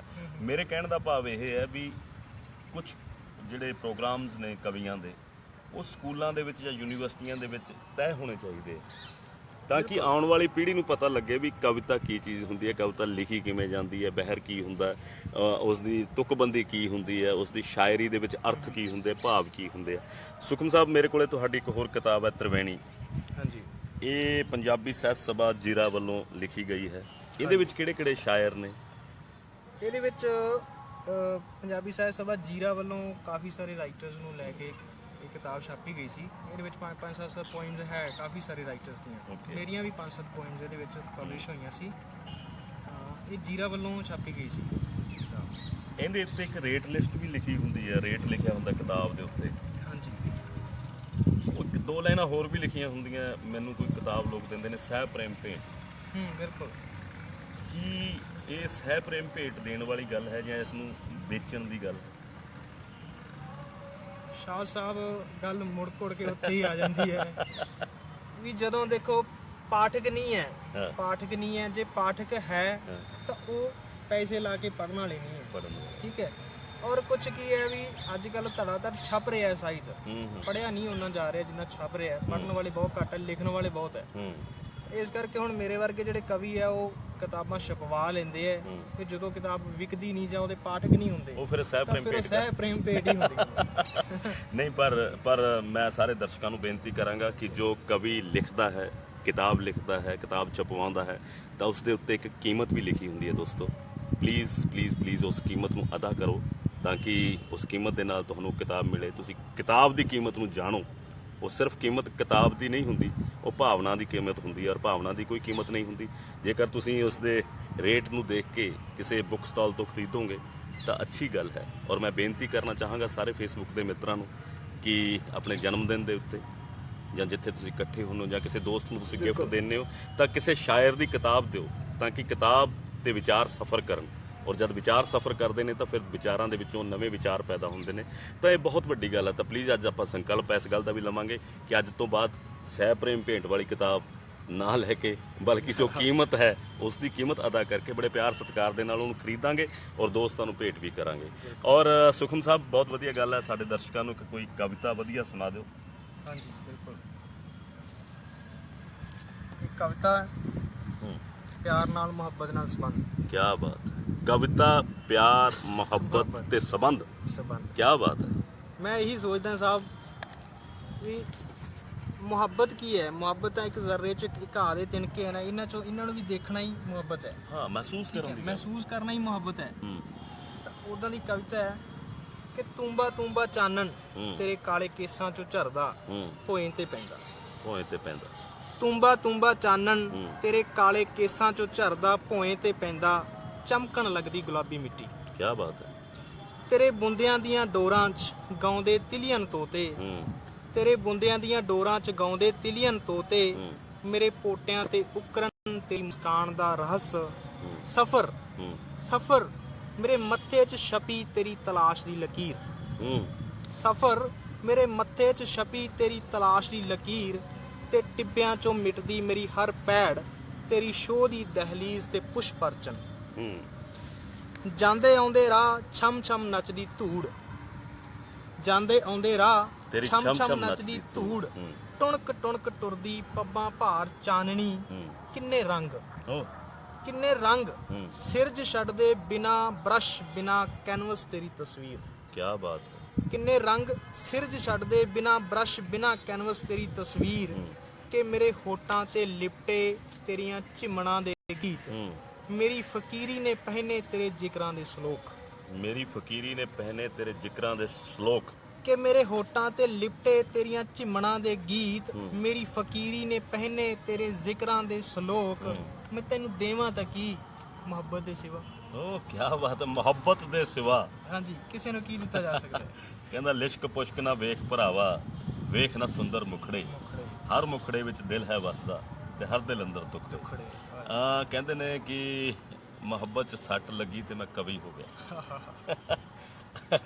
ਕੀ ਕਵਿਤਾ ਲਿਖਣ ਲਈ ਕੋਈ ਸੱਟ ਦੀ ਜ਼ਰੂਰਤ ਹੈ? ਸ਼ਾਹ ਸਾਹਿਬ, ਜ਼ਿੰਦਗੀ ਜਿਹੜੀ ਹੈ ਨਾ ਉਹ ਸੱਟਾਂ ਹੀ ਤਰਾਸ਼ ਸਕਦੀਆਂ। ਹਾਂ ਕੀ ਤਰਾਸ਼ੀ ਉਹ ਸੱਟਾਂ ਨਾਲ ਜਾਂਦੀ ਹੈ। ਹੂੰ ਇੱਕ ਬੱਚਾ ਹੈ, ਉਹਨੂੰ ਸਾਰੀ ਉਮਰ ਗੋਦੀ ਚੱਕੀ ਰੱਖੋਗੇ ਨਾ, ਉਹ ਤੁਰਨਾ ਨਹੀਂ ਸਿੱਖ ਸਕਦਾ। ਕੀ ਬਾਤ। ਬੱਚੇ ਨੂੰ ਤੁਰਨਾ ਸਿਖਾਉਣਾ, ਉਹਨੂੰ ਮਿੱਟੀ ਤੇ ਉਤਾਰਨਾ ਹੀ ਪੈਣਾ ਹੈ, ਉਹਨੂੰ ਡਿੱਗਣਾ ਹੀ ਪੈਣਾ, ਗੋਡੇ ਹਿਲਾਉਣੇ ਹੀ ਪੈਣੇ ਆ, ਫੇਰ ਹੀ ਉਹ ਤੁਰਨਾ ਸਿੱਖ ਸਕਦਾ ਹੈ। ਹੂੰ ਹੂੰ ਹੂੰ ਹੂੰ ਔਰ ਜ਼ਿੰਦਗੀ ਵੀ ਇੱਕ ਬਾਲ ਹੀ ਹੈ, ਜਿੰਨੀ ਦੇਰ ਤੱਕ ਸੱਟਾਂ ਨਹੀਂ ਪੈਂਦੀਆਂ, ਤੁਹਾਨੂੰ ਤਜਰਬੇ ਨਹੀਂ ਹੁੰਦੇ ਨਵੇਂ ਐਕਸਪੈਰੀਮੈਂਟ ਤੁਹਾਡੀ ਜ਼ਿੰਦਗੀ 'ਚ ਨਹੀਂ ਆਉਂਦੇ, ਤੁਸੀਂ ਇਨਸਾਨ ਨਹੀਂ ਬਣ ਸਕਦੇ। ਤੁਸੀਂ ਆਪਣੀ ਪੀੜ ਤੱਕ ਹੀ ਤੁਸੀਂ ਕਿਸੇ ਦੀ ਪੀੜ ਮਹਿਸੂਸ ਨਹੀਂ ਕਰ ਸਕਦੇ। ਠੀਕ ਹੈ। ਬਿਲਕੁਲ ਔਰ ਕਵਿਤਾ ਵੀ ਸਿਰਫ ਇਹ ਨਹੀਂ ਹੈ ਵੀ ਸਾਰੀ ਕਵਿਤਾ ਕਿਸੇ ਟੁੱਟਣ ਤੋਂ ਹੀ, ਕਿਸੇ ਠੋਕਰ ਤੋਂ ਹੀ ਉਤਪੰਨ ਹੁੰਦੀ ਹੈ। ਉਹ ਸਿਰਫ ਆਗਾਜ਼ ਹੁੰਦਾ ਹੈ। ਆਗਾਜ਼ ਹੁੰਦਾ ਹੈ ਵੀ ਤੁਸੀਂ ਉੱਥੋਂ ਕੀ ਹੈ ਮਹਿਸੂਸ ਕਰਨਾ ਸਿੱਖਦੇ ਹੋ। ਪਹਿਲੀ ਠੋਕਰ ਤੁਹਾਨੂੰ ਸੰਵੇਦਕ ਬਣਾਉਂਦੀ ਹੈ, ਤੁਹਾਡੇ ਅੰਦਰ ਜੋ ਇੱਕ ਸੰਵੇਦਨਾ ਹੁੰਦੀ ਹੈ ਨਾ, ਉਸ ਨੂੰ ਜਗਾਉਂਦੀ ਹੈ। ਅੱਛਾ ਵੈਲ। ਜਿੱਦਾਂ ਤੁਸੀਂ ਲੈ ਲਓ ਵੀ ਇੱਕ ਅਲਾਰਮ ਹੈ, ਸਵੇਰ ਆਪਾਂ ਨੂੰ ਜਗਾ ਦਿੰਦਾ ਹੈ। ਠੀਕ ਹੈ। ਉਸ ਤੋਂ ਬਾਅਦ ਸਾਰਾ ਦਿਨ ਅਲਾਰਮ ਨਾਲ ਨਹੀਂ ਚੱਲਦਾ, ਆਪਾਂ ਚੱਲਦੇ ਹਾਂ। ਉਸੇ ਤਰੀਕੇ ਨਾਲ ਇੱਕ ਠੋਕਰ ਹੁੰਦੀ ਹੈ, ਉਹ ਤੁਹਾਨੂੰ ਜਗਾ ਦਿੰਦੀ ਹੈ। ਤੁਹਾਡੇ ਅੰਦਰ ਜੋ ਅਸਲੀ ਮਨੁੱਖ ਹੁੰਦਾ ਹੈ, ਜੋ ਮਹਿਸੂਸ ਕਰ ਸਕਦਾ ਹੈ, ਜਿਹਦੇ 'ਚ ਮਹਿਸੂਸਣ ਦੀ ਜਿਹੜੀ ਹੈ ਸ਼ਕਤੀ ਹੈ, ਉਹ ਇੱਕ ਵਾਰੀ ਜਗਾ ਦਿੰਦੀ ਹੈ ਠੋਕਰ। ਔਰ ਫਿਰ ਜ਼ਿੰਦਗੀ 'ਚ ਕੀ ਹੈ, ਛੋਟੀਆਂ ਮੋਟੀਆਂ ਸਭ ਚੀਜ਼ਾਂ, ਸਭ ਮੁਸੀਬਤਾਂ, ਤੁਹਾਡੇ ਦੁੱਖੜੇ, ਕਬੀਲਦਾਰੀਆਂ, ਤੁਹਾਡੇ ਸਫ਼ਰ, ਦੋਸਤਾਂ ਮਿੱਤਰਾਂ ਦਾ ਮਿਲਣਾ, ਉਹਨਾਂ ਦਾ ਦੂਰ ਹੋਣਾ, ਉਹ ਸਭ ਚੀਜ਼ਾਂ ਤੁਹਾਡੀ ਕਵਿਤਾ ਦਾ ਰਾਹ ਬਣਦੀਆਂ। ਸੁਖਮ, ਜਦੋਂ ਤੁਸੀਂ ਇਕੱਲੇ ਹੁੰਦੇ ਹੋ, ਇਕਾਂਤ 'ਚ ਹੁੰਦੇ ਹੋ, ਉਦੋਂ ਕੀ ਮਹਿਸੂਸ ਕਰਦੇ ਹੋ ਦੁਨੀਆ ਨੂੰ ਦੇਖ ਕੇ? ਕਿਉਂਕਿ ਕਵੀ ਦਾ ਇੱਕ ਨਜ਼ਰੀਆ ਹੁੰਦਾ ਹੈ, ਇੱਕ ਕਲਪਨਾ ਹੁੰਦੀ ਹੈ, ਕਲਪਨਾ ਹੁੰਦੀ ਹੈ, ਜਾਂ ਇੱਕ ਪਟਕਾਵ ਕਹਿ ਸਕਦਾ ਮੈਂ ਉਸ। ਜਦੋਂ ਤੁਸੀਂ ਇਕੱਲੇ ਹੁੰਦੇ ਹੋ ਔਰ ਕੁਦਰਤ ਦੇ ਬਿਲਕੁਲ ਨੇੜੇ ਹੁੰਦੇ ਹੋ, ਕਿਸੇ ਦਰਖਤ ਦੇ ਥੱਲੇ ਬੈਠੇ ਹੁੰਦੇ ਹੋ ਜਾਂ ਕਿਸੇ ਘਾਹ 'ਤੇ ਬੈਠੇ ਹੁੰਦੇ ਹੋ, ਜਦੋਂ ਤੁਸੀਂ ਬਿਲਕੁਲ ਇਕੱਲੇ ਹੁੰਦੇ ਹੋ, ਉਦੋਂ ਸੁਖਮ ਦੇ ਨਾਲ ਕੁਝ ਵੀ ਨਹੀਂ ਹੁੰਦਾ, ਉਦੋਂ ਸੁਖਮ ਕੀ ਮਹਿਸੂਸ ਕਰਦਾ? ਕਿੰਨਾ ਕੁ ਸੁੱਖ ਮਹਿਸੂਸ ਕਰਦਾ? ਸ਼ਾਹ ਸਾਹਿਬ, ਮੈਂ ਤੁਹਾਡੀ ਗੱਲ ਨੂੰ ਹੀ ਥੋੜਾ ਜਿਹਾ ਬਦਲਣਾ ਚਾਹਾਂਗਾ। ਜੀ ਜੀ। ਇੱਕ ਕਵੀ ਜੋ ਹੁੰਦਾ ਨਾ, ਉਹ ਇੱਕ ਗੱਲ ਇਹ ਹੈ ਵੀ ਉਹ ਕਦੇ ਇਕੱਲਾ ਹੀ ਨਹੀਂ ਹੁੰਦਾ। ਵਾਹ। ਦੂਜੀ ਗੱਲ ਇਹ ਵੀ ਕਵੀ ਹਮੇਸ਼ਾ ਇਕੱਲਾ ਹੀ ਹੁੰਦਾ। ਇਹ ਦੋਨੇ ਗੱਲਾਂ ਹੀ ਹੈ। ਇਹ ਤਾਂ ਚਿੱਤ ਵੀ ਤੇਰਾ ਤੇ ਪੱਤ ਵੀ ਮੇਰਾ। ਕੀ ਬਾਤ ਹੈ। ਕਵੀ ਇਕੱਲਾ ਨਹੀਂ ਹੁੰਦਾ। ਇਕੱਲੇ ਹੋਣ ਦਾ ਮਤਲਬ ਇਹ ਹੈ ਵੀ ਕਈ ਵਾਰੀ ਸਫ਼ਰ 'ਚ, ਭੀੜ 'ਚ, ਜਸ਼ਨ ਮੇਲੇ ਚੱਲ ਰਹੇ ਆ, ਉਦੋਂ ਵੀ ਇਕੱਲੇ ਹੀ ਮਹਿਸੂਸ ਕਰ ਰਹੇ ਹੁੰਦੇ ਆ। ਔਰ ਕਈ ਵਾਰੀ ਬਿਲਕੁਲ ਹੀ ਇਕੱਲੇ ਬੈਠੇ ਹੁੰਦੇ ਆ, ਉਦੋਂ ਪਤਾ ਨਹੀਂ ਹਜ਼ਾਰਾਂ ਰੰਗ ਆਸੇ-ਪਾਸੇ ਨੱਚ ਰਹੇ ਹੁੰਦੇ, ਤੇ ਉਦੋਂ ਵੀ ਇਕੱਲਾ ਮਹਿਸੂਸ ਨਹੀਂ ਹੋ ਰਿਹਾ ਹੁੰਦਾ। ਕਲਪਨਾ ਹੁੰਦੀ ਹੈ। ਹਾਂ, ਕਲਪਨਾ ਹੁੰਦੀ ਹੈ। ਤਾਂ ਦੇਖੋ, ਦੁਨੀਆਦਾਰੀ ਬਾਰੇ ਹਮੇਸ਼ਾ ਹਰ ਬੰਦਾ ਹੀ, ਜੇ ਆਪਾਂ ਇੱਕ ਕਬੀਲਦਾਰ ਬੰਦੇ ਤੋਂ ਪਾਸੇ ਹਟ ਕੇ ਜੇ ਸੋਚੀਏ, ਤਾਂ ਹਰ ਬੰਦਾ ਜ਼ਿੰਦਗੀ ਤੋਂ ਔਖਾ ਹੈ। ਬਿਲਕੁਲ ਗੱਲ ਸਹੀ। ਜ਼ਿੰਦਗੀ ਦੇ ਵਿੱਚ ਇੰਨੇ ਸਾਰੇ ਇਮਤਿਹਾਨ, ਇੰਨੀਆਂ ਸਾਰੀਆਂ ਪ੍ਰੀਖਿਆਵਾਂ ਵੀ ਤੁਸੀਂ ਉਹਨਾਂ ਨੂੰ ਪਾਸ ਕਰਦੇ ਇੱਕ ਸਟੈਪ ਤੋਂ ਪਹੁੰਚੇ ਹੋ, ਇੱਕ ਸਫਲ ਕੀਤਾ, ਪਾਰ ਕੀਤਾ, ਦੂਸਰਾ ਫੇਰ ਤੁਹਾਡੇ ਸਾਹਮਣੇ ਖੜਾ ਹੈ। ਤਾਂ ਉਸ ਤਰੀਕੇ ਨਾਲ ਹਰ ਬੰਦਾ ਇਹ ਚਾਹੁੰਦਾ ਵੀ ਯਾਰ ਮੈਨੂੰ ਮੌਕਾ ਮਿਲੇ, ਮੈਨੂੰ ਜੀਣ ਦਾ ਮੌਕਾ ਮਿਲੇ। ਅਸੀਂ ਜ਼ਿੰਦਗੀ ਕੱਟ ਰਹੇ ਹਾਂ ਫਰਜ਼ਾਂ ਵਾਸਤੇ, ਭਾਈ ਭੈਣ ਭਰਾਵਾਂ ਵਾਸਤੇ, ਦੁਨੀਆਦਾਰੀ, ਬੱਚਿਆਂ ਵਾਸਤੇ ਅਸੀਂ ਜ਼ਿੰਦਗੀ ਕੱਟ ਰਹੇ ਹਾਂ, ਹੰਢਾ ਰਹੇ ਹਾਂ। ਜੀਣ ਦਾ ਮੌਕਾ ਨਹੀਂ ਮਿਲਦਾ ਕਿਸੇ ਨੂੰ। ਉਹ ਸਿਰਫ ਇਹ ਹੈ ਵੀ ਕਵੀ ਲੋਕ ਹੈ ਜਾਂ ਕੋਈ ਆਰਟਿਸਟ ਬੰਦਾ, ਉਹ ਆਪਦੀ ਚੀਜ਼ ਨੂੰ ਲੋਕਾਂ ਦੇ ਸਾਹਮਣੇ ਲੈ ਆਉਂਦਾ ਹੈ। ਪਰ ਜੇ ਆਪਾਂ ਦੂਜੇ ਪਾਸੇ ਦੇਖੀਏ ਕਿ ਕਿਰਤੀ ਬੰਦਾ ਹੈ, ਉਹ ਜੇ ਉਹ ਕਵਿਤਾ ਨਹੀਂ ਲਿਖ ਸਕਦਾ ਤਾਂ ਇਹਦਾ ਮਤਲਬ ਇਹ ਨਹੀਂ ਹੈ ਵੀ ਉਹ ਇਕੱਲਾ ਨਹੀਂ ਜੀਣਾ ਇਕੱਲਾ ਨਹੀਂ, ਜਾਂ ਉਹ ਸੰਵੇਦਨਸ਼ੀਲ ਨਹੀਂ ਹੈ, ਜਾਂ ਉਹ ਸੰਵੇਦਨਸ਼ੀਲ ਨਹੀਂ ਹੈ, ਮਹਿਸੂਸ ਨਹੀਂ ਕਰਦਾ। ਠੀਕ ਹੈ, ਤਾਂ ਇੱਕ ਕਵੀ ਹੈ ਜਾਂ ਇੱਕ ਆਰਟਿਸਟ ਹੈ, ਉਹ ਲੋਕਾਂ ਨੂੰ ਕਹਿ ਦਿੰਦਾ, ਦੱਸ ਦਿੰਦਾ, ਬੋਲ ਲੈਂਦਾ ਹੈ। ਔਰ ਅਸੀਂ ਕੀ ਦੇਖਣਾ? ਅਸੀਂ ਉਹ ਦੇਖਣਾ ਜੋ ਦਿਸ ਨਹੀਂ ਰਿਹਾ। ਅਸੀਂ ਤਾਂ ਉਹ ਦੇਖਣਾ ਜੋ ਦਿਸ ਨਹੀਂ ਰਿਹਾ, ਜੋ ਬੋਲ ਨਹੀਂ ਰਿਹਾ। ਉਹਨਾਂ ਦੀ ਭਾਸ਼ਾ ਹੀ ਪੜ੍ਹਨੀ ਹੈ, ਉਹੀ ਕਵਿਤਾ ਲਿਖਣਾ। ਉਹਨਾਂ ਦੀਆਂ ਭਾਸ਼ਾਵਾਂ, ਉਹਨਾਂ ਦੇ ਭਾਵ ਤੁਸੀਂ ਇੱਕ ਕਵਿਤਾ ਦੇ ਰਾਹੀਂ ਪੇਜ ਤੇ ਲਿਖ ਦਿੰਦੇ ਹੋ, ਔਰ ਕਿਤਾਬ ਦਾ ਰੂਪ ਹੁੰਦਾ, ਔਰ ਉਹੀ ਉਹਨਾਂ ਦੀਆਂ ਭਾਵਨਾਵਾਂ ਕੋਲੇ ਕਿਤਾਬ ਬਣ ਕੇ ਚਲੀ ਜਾਂਦੀ। ਹਾਂ ਬਿਲਕੁਲ। ਕਿਣਮਿਣ ਲਾਈ ਕਣੀਆਂ ਨੇ, ਕਿਣਮਿਣ ਲਾਈ ਕਣੀਆਂ ਨੇ, ਕਿਸੇ ਦੀ ਪਿਆਸ ਨਾ ਬੁਝਾਈ ਕਣੀਆਂ ਨੇ, ਅੰਬਰੋਂ ਟੁੱਟ ਕੇ ਥਲ ਵਿੱਚ ਰੁਲ ਗਈਆਂ, ਮੇਰੇ ਵਰਗੀ ਜੂਨ ਹੰਡਾਈ ਕਣੀਆਂ। ਜ਼ਿੰਦਗੀ ਦੇ ਸਫ਼ਰ ਨੂੰ ਤੁਸੀਂ ਕੀ ਮੰਨਦੇ ਹੋ? ਜੰਮਣਾ ਤੇ ਮਰਨ ਦੇ ਵਿਚਾਲੇ ਜੋ ਸਫ਼ਰ ਹੈ, ਉਹਦੇ ਬਾਰੇ ਤੁਹਾਡਾ ਕੀ ਖਿਆਲ ਹੈ? ਇੱਕ ਸ਼ਾਇਰ ਕੀ ਸੋਚਦਾ? ਮੈਂ ਇਹ ਮਹਿਸੂਸ ਕਰਦਾ ਨਸ਼ਾਦ ਸਾਹਿਬ, ਬਚਪਨ 'ਚ ਬੈਠੇ ਹੁੰਨੇ ਆ ਨਾ, ਤਾਂ ਉਦੋਂ ਖੇਡਾਂ ਕੀ ਹੁੰਦੀਆਂ ਵੀ ਛੋਟੀਆਂ ਚੀਜ਼ਾਂ, ਧਰਤੀ ਤੋਂ ਛੋਟੇ ਘਾਹ ਦੇ ਪੱਤੇ ਇਕੱਠੇ ਕਰ ਲਏ, ਬਿਰਖਾਂ ਦੇ ਪੱਤੇ ਇਕੱਠੇ ਕਰ ਲਏ, ਹਨਾ, ਮਿੱਟੀ ਹੈ, ਰੋੜੇ ਹੈ, ਡਲੀਆਂ, ਉਹ ਚੀਜ਼ਾਂ ਸਾਡੀਆਂ ਖੇਡਾਂ ਹੁੰਦੀਆਂ। ਤਾਂ ਜ਼ਿੰਦਗੀ ਵੀ ਮੈਂ ਹੀ ਸੋਚਦਾ ਵੀ ਸਿਰਫ ਜੰਮਣਾ ਤੇ ਮਰਨਾ ਜ਼ਿੰਦਗੀ ਨਹੀਂ ਹੈ, ਉਸ ਦੇ ਵਿਚਾਲੇ ਜੋ ਚੀਜ਼ ਹੈ ਨਾ, ਉਹੀ ਜ਼ਿੰਦਗੀ ਹੈ। ਉਹ ਇੱਕ ਆਗਾਜ਼ ਹੈ, ਇੱਕ ਅੰਤ ਹੈ। ਮੌਤ ਅੰਤ ਹੈ, ਜੰਮਣਾ ਆਗਾਜ਼ ਹੈ। ਦੋਨਾਂ ਚੀਜ਼ਾਂ ਦੇ ਵਿੱਚ ਜੋ ਟਾਈਮ ਹੈ ਨਾ, ਉਹ ਟਾਈਮ ਹੈ ਜੋ ਤੁਸੀਂ ਕੀ ਵੰਡਣਾ ਔਰ ਉਸ ਕੀ ਲੈਣਾ। ਮੈਂ ਇੱਕ ਗੱਲ ਬਚਪਨ ਦੇ ਵਿੱਚ ਮੈਂ ਕਿਤੋਂ ਪੜ੍ਹਿਆ ਸੀ ਵੀ ਦੁਨੀਆ ਤੁਹਾਨੂੰ ਇਸ ਗੱਲ ਕਰਕੇ ਯਾਦ ਨਹੀਂ ਰੱਖਦੀ ਵੀ ਦੁਨੀਆ ਨੇ ਤੁਹਾਨੂੰ ਕੀ ਦਿੱਤਾ ਹੈ। ਦੁਨੀਆ ਇਸ ਗੱਲ ਕਰਕੇ ਯਾਦ ਰੱਖਦੀ ਹੈ ਵੀ ਤੁਸੀਂ ਦੁਨੀਆ ਨੂੰ ਕੀ ਦੇ ਕੇ ਜਾ ਰਹੇ ਹੋ। ਕਿਆ ਬਾਤ ਹੈ, ਕਿਆ ਬਾਤ ਹੈ। ਨੋਟ ਕਰਨ ਵਾਲੀ ਗੱਲ ਹੈ ਕਿ ਦੁਨੀਆ ਇਸ ਕਰਕੇ ਯਾਦ ਨਹੀਂ ਰੱਖਦੀ ਵੀ ਦੁਨੀਆ ਨੇ ਤੁਹਾਨੂੰ ਕੀ ਦਿੱਤਾ। ਦੁਨੀਆ ਇਸ ਕਰਕੇ ਯਾਦ ਰੱਖਦੀ ਤੁਸੀਂ ਦੁਨੀਆ ਨੂੰ ਕੀ ਦੇ ਕੇ ਜਾ ਰਹੇ ਹੋ। ਕਿਆ ਬਾਤ ਹੈ, ਕਿਆ ਬਹੁਤ ਵੱਡੀ ਗੱਲ ਹੈ। ਇਹ ਕੀ ਹੈ ਵੀ ਤੁਸੀਂ ਇਸ ਟਾਈਮ ਦੇ ਵਿੱਚ ਮੈਂ ਸੋਚਦਾ ਵੀ ਮੁਹੱਬਤ ਵੰਡਣੀ, ਭਾਈਚਾਰਾ ਬਣਾਉਣਾ। ਮਰਨ ਤੋਂ ਬਾਅਦ ਜੇ ਕਿਸੇ ਨੇ ਕਹਿ ਹੀ ਦਿੱਤਾ ਵੀ ਚੰਗਾ ਹੋ ਗਿਆ, ਮਰ ਗਿਆ, ਬਸ ਫਿਰ ਤਾਂ ਪਹਿਲਾਂ ਹੀ ਮਰੇ ਸੀ। ਜਿਉਣ ਦਾ ਪਹਿਲਾਂ ਹੀ ਮਰੇ ਸੀ। ਹਾਂ, ਫਿਰ ਕੋਈ ਜਿਉਣ ਦਾ ਫਾਇਦਾ ਨਹੀਂ। ਔਰ ਮੈਂ ਇਹ ਸੋਚਦਾ ਵੀ ਅਸਲੀ ਜ਼ਿੰਦਗੀ ਉਹ ਹੈ ਵੀ ਤੁਸੀਂ ਜਾਓ ਤੇ ਤੁਹਾਡੇ ਬਾਅਦ ਤੁਹਾਡੇ ਦੁਸ਼ਮਣ ਵੀ ਭਾਵੇਂ ਲੋਕਾਂ ਨੂੰ ਨਾ ਕਹਿਣ, ਪਰ ਉਹ ਮਹਿਸੂਸ ਕਰਨ ਵੀ ਯਾਰ ਹਾਂ ਇਹ ਸੀ ਬੰਦਾ। ਠੀਕ ਹੈ, ਉਹ ਤੁਹਾਡੀ ਜ਼ਿੰਦਗੀ ਹੈ ਵੀ ਤੁਸੀਂ ਜਿੱਥੋਂ ਲੰਘੋ ਉੱਥੋਂ ਤੁਹਾਡੇ ਬਾਅਦ ਤੁਹਾਡੀਆਂ ਮਹਿਕਾਂ ਹੋਣ। ਕਿਆ ਬਾਤ। ਮੈਂ ਇਸ ਚੀਜ਼ ਨੂੰ ਜ਼ਿੰਦਗੀ ਮਹਿਸੂਸ ਕਰਦਾ। ਔਰ ਮੁਹੱਬਤ ਕੀ ਚੀਜ਼ ਹੈ? ਮੁਹੱਬਤ ਦੀ ਭਾਸ਼ਾ ਨਹੀਂ ਸਾਹਿਬ। ਮੁਹੱਬਤ ਦੀ ਭਾਸ਼ਾ ਨਹੀਂ ਸਾਹਿਬ। ਮੁਹੱਬਤ ਦੀ ਭਾਸ਼ਾ ਨਹੀਂ, ਮੁਹੱਬਤ ਦਾ ਭਾਵ ਹੋ ਸਕਦਾ। ਜੇ ਅਸੀਂ ਇਸ ਗੱਲ ਨੂੰ ਲਿਖ ਸਕਦੇ ਹੁੰਦੇ ਤਾਂ ਹਜ਼ਾਰਾਂ ਕਵਿਤਾਵਾਂ ਨਾ ਲਿਖਦੇ, ਅਸੀਂ ਇੱਕੋ ਹੀ ਕਵਿਤਾ ਲਿਖਦੇ ਵੀ ਮੁਹੱਬਤ ਕੀ ਚੀਜ਼ ਹੈ, ਤੇ ਫਿਰ ਬਸ। ਨਹੀਂ, ਮੁਹੱਬਤ ਤੁਹਾਨੂੰ ਕਵਿਤਾ ਲਿਖਣ ਲਈ ਪ੍ਰੇਰਿਤ ਤਾਂ ਕਰਦੀ ਹੈ। ਬਿਲਕੁਲ। ਇਹਦਾ ਮਤਲਬ ਤੁਸੀਂ ਮੁਹੱਬਤ ਨੂੰ ਸਮਝਦੇ ਤਾਂ ਹੋ। ਹਾਂ, ਪਰ ਕਵੀ ਲੋਕ ਜਾਂ ਤੁਸੀਂ ਮੁਹੱਬਤ ਦਾ ਵਿਖਿਆਨ ਕਿਉਂ ਨਹੀਂ ਕਰ ਸਕਦੇ ਕਿ ਮੁਹੱਬਤ ਆ ਹੈ ਭਾਈ? ਬੜੀ ਸਰਲ ਜੀ ਗੱਲ 'ਚ ਬੜੀਆਂ ਚਾਰ ਲਾਈਨਾਂ ਦੇ ਵਿੱਚ ਕਿਉਂ ਨਹੀਂ ਕਹਿ ਸਕਦੇ ਕਿ ਆਹ ਮੁਹੱਬਤ ਹੈ? ਜਿਵੇਂ ਕਿ ਬੋਲੇ ਜੋ ਨੈਣਾ ਸਾਮਰੇ, ਸਮਝੇ ਉਹ ਪੀਆ ਬਾਮਰੇ। ਫਿਰ ਦੇਖੋ, ਸਮਝਣ ਦੀ ਗੱਲ ਹੀ ਆ ਗਈ ਨਾ ਵੀ ਹੁਣ ਅਸੀਂ ਸਮਝ ਸਕਦੇ ਹਾਂ, ਅਸੀਂ ਸਮਝਾ ਸਕਦੇ ਹਾਂ, ਪਰ ਅਸੀਂ ਲਿਖ ਨਹੀਂ ਸਕਦੇ। ਕੀ ਬਾਤ। ਕਿਤੇ ਨਾ ਕਿਤੇ ਤੁਹਾਨੂੰ ਲੱਗਦਾ ਕਿ ਮੈਂ ਆਹ ਲਿਖਣਾ ਚਾਹੁੰਦਾ, ਮੈਂ ਲਿਖਣਾ ਚਾਹੁੰਦਾ, ਪਰ ਮੈਂ ਲਿਖ ਨਹੀਂ ਪਾ ਰਿਹਾ। ਬਿਲਕੁਲ ਸਰ, ਬਿਲਕੁਲ। ਇਹ ਤਾਂ ਹੈ ਹੀ, ਜ਼ਿੰਦਗੀ ਦਾ ਸਫ਼ਰ ਹੀ ਹੈ। ਕਵਿਤਾ ਬੰਦਾ ਲਿਖਦਾ ਹੀ ਕਿਉਂ ਹੈ? ਇੱਕ ਹੀ ਕਿਉਂ ਨਹੀਂ ਲਿਖਦਾ? ਵਾਰ-ਵਾਰ ਕਿਉਂ ਲਿਖਦਾ? ਕਿਉਂ ਇਸ ਲਈ ਲਿਖਦਾ ਹੈ? ਕਿਉਂਕਿ ਸ਼ਾਇਦ ਉਹ ਲਿਖ ਹੀ ਨਹੀਂ ਪਾ ਰਿਹਾ ਹੁੰਦਾ ਜੋ ਲਿਖਣਾ ਚਾਹੁੰਦਾ। ਕੀ ਬਾਤ। ਉਹ ਲਿਖ ਹੀ ਨਹੀਂ ਪਾ ਰਿਹਾ ਹੁੰਦਾ ਜੋ ਲਿਖਣਾ ਚਾਹੁੰਦਾ, ਜੋ ਗੱਲ ਕਹਿਣੀ ਚਾਹੁੰਦਾ ਉਹ ਕਹਿ ਨਹੀਂ। ਦੇਖੋ ਹੁਣ ਅਸੀਂ ਵੀ ਹਜ਼ਾਰਾਂ ਸ਼ਬਦ ਵਰਤ ਲਏ ਆਪਣੇ 10-20 ਮਿੰਟ 30 ਮਿੰਟ ਤੋਂ ਅਸੀਂ ਗੱਲ ਕਰ ਰਹੇ ਹਾਂ। ਬਿਲਕੁਲ।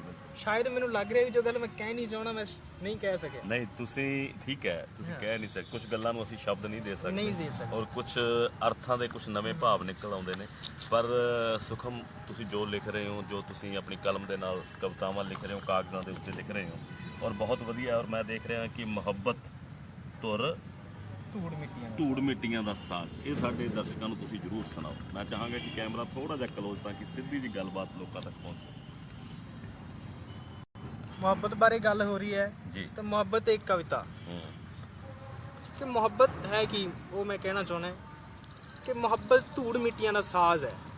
ਮੁਹੱਬਤ ਧੂੜ ਮਿੱਟੀਆਂ ਦਾ ਸਾਜ਼, ਪੱਤਿਆਂ ਦੀ ਦਿਲਕਸ਼ੀ ਸਰਸਰਾਹਟ, ਤੇ ਮੁਹੱਬਤ ਪਾਣੀਆਂ ਤੇ ਰੂਹਾਂ ਛਾਪਣ ਦਾ ਹੁਨਰ ਹੈ। ਕੀ ਬਾਤ ਹੈ, ਬਹੁਤ ਅੱਛੀ ਗੱਲ ਹੈ। ਮੁਹੱਬਤ ਕੀ ਹੈ? ਧੂੜ ਮਿੱਟੀਆਂ ਦਾ ਸਾਜ਼ ਹੈ, ਹੂੰ। ਪੱਤਿਆਂ ਦੀ ਦਿਲਕਸ਼ੀ ਸਰਸਰਾਹਟ। ਹੂੰ ਮੁਹੱਬਤ ਪਾਣੀਆਂ ਤੇ ਰੂਹਾਂ ਛਾਪਣ ਦਾ ਹੁਨਰ। ਹੂੰ ਪਲਕਾਂ ਨਾਲ ਦੀਵਾਨਗੀ ਲਿਖਣ ਦੀ ਅਦਾਕਾਰੀ ਹੈ ਮੁਹੱਬਤ। ਹੂੰ ਪਲਕਾਂ ਨਾਲ ਦੀਵਾਨਗੀ ਲਿਖਣ ਦੀ ਅਦਾਕਾਰੀ ਹੈ ਮੁਹੱਬਤ। ਹੂੰ ਮੁਸਕਾਨ ਨੂੰ ਖਿੰਡਾਉਣ ਦੀ, ਕਸਕ ਨੂੰ ਮਾਨਣ ਦੀ ਸਿਰੜ ਹੈ ਮੁਹੱਬਤ। ਹੂੰ ਤੇ ਲੋਕ ਲੱਭਦੇ ਫਿਰਦੇ ਨੇ ਇਸ ਲਈ ਟੁਕਵੇਂ ਸ਼ਬਦ। ਜਿਵੇਂ ਕਿ ਮੈਂ ਤੁਹਾਨੂੰ ਪੁੱਛ ਬੈਠਾ ਕਿ ਮੁਹੱਬਤ ਕੀ ਚੀਜ਼ ਹੈ। ਇਸੇ ਕਰਕੇ ਮੁਹੱਬਤ ਦਾ ਮੈਨੂੰ ਕਵਿਤਾ ਸ਼ਾਇਦ ਸਾਹਮਣੇ ਆ ਗਈ, ਔਰ ਮੁਹੱਬਤ ਦਾ ਸ਼ਾਇਦ ਕੋਈ ਟੁਕਮਾ ਸ਼ਬਦ ਨਹੀਂ ਹੁੰਦਾ, ਸ਼ਬਦ ਨਹੀਂ ਹੁੰਦਾ। ਅਹਿਸਾਸ ਹੁੰਦੇ ਨੇ, ਹੈ ਨਾ, ਬਿਲਕੁਲ, ਅਹਿਸਾਸ ਹੁੰਦੇ ਨੇ, ਭਾਵ ਹੁੰਦੇ ਨੇ। ਔਰ ਬਹੁਤ ਖੂਬਸੂਰਤ ਗੱਲ ਹੈ ਸੁਖਮ ਸਾਹਿਬ ਕਿ ਜ਼ਿੰਦਗੀ ਦੇ ਵਿੱਚ ਅਸੀਂ ਸਾਰਾ ਕੁਝ ਸਿੱਖ ਲੈਂਦੇ ਹਾਂ, ਅਸੀਂ ਸਾਰਾ ਕੁਝ ਜਾਣ ਲੈਂਦੇ ਹਾਂ, ਪਰ ਅਸੀਂ ਇਹ ਨਹੀਂ ਜਾਣ ਪਾਉਂਦੇ ਕਿ ਮੁਹੱਬਤ ਕੀ ਚੀਜ਼ ਹੈ। ਮੁਹੱਬਤ ਨੂੰ ਅਸੀਂ ਸਮਝ ਤਾਂ ਸਕਦੇ ਹਾਂ, ਪਰ ਮੁਹੱਬਤ ਨੂੰ ਬਿਆਨ ਨਹੀਂ ਕਰ ਪਾ ਰਹੇ। ਅਸੀਂ ਕਿਸੇ ਨੂੰ ਕਹਿ ਹੀ ਨਹੀਂ ਸਕਦੇ ਕਿ ਮੈਂ ਤੈਨੂੰ ਮੁਹੱਬਤ ਕਰ ਸਕਦਾ, ਮੈਂ ਤੈਨੂੰ ਪਿਆਰ ਕਰ ਸਕਦਾ, ਮੈਂ ਤੈਨੂੰ ਪ੍ਰੇਮ ਕਰ ਸਕਦਾ। ਢਾਈ ਆਖਰ ਪ੍ਰੇਮ ਕੇ ਪੜ੍ਹੇ ਸੋ ਪੰਡਤ। ਗੱਲ ਬਾਹਲਾ ਪੜ੍ਹਨ ਦੀ ਲਿਖਣ ਦੀ ਜ਼ਰੂਰਤ ਨਹੀਂ ਹੈ, ਗੱਲ ਤਾਂ ਪ੍ਰੇਮ ਦੀ ਭਾਸ਼ਾ ਹੈ। ਔਰ ਸੁਖਮ ਹਮੇਸ਼ਾ ਪ੍ਰੇਮ ਲਿਖਦਾ ਹੈ। ਕਦੇ ਮਨ ਦੇ ਵਿੱਚ ਕ੍ਰਾਂਤੀਕਾਰੀ ਗੱਲਾਂ ਵੀ ਆਉਂਦੀਆਂ ਨੇ। ਬਿਲਕੁਲ ਜੀ, ਹੂੰ ਬਿਲਕੁਲ।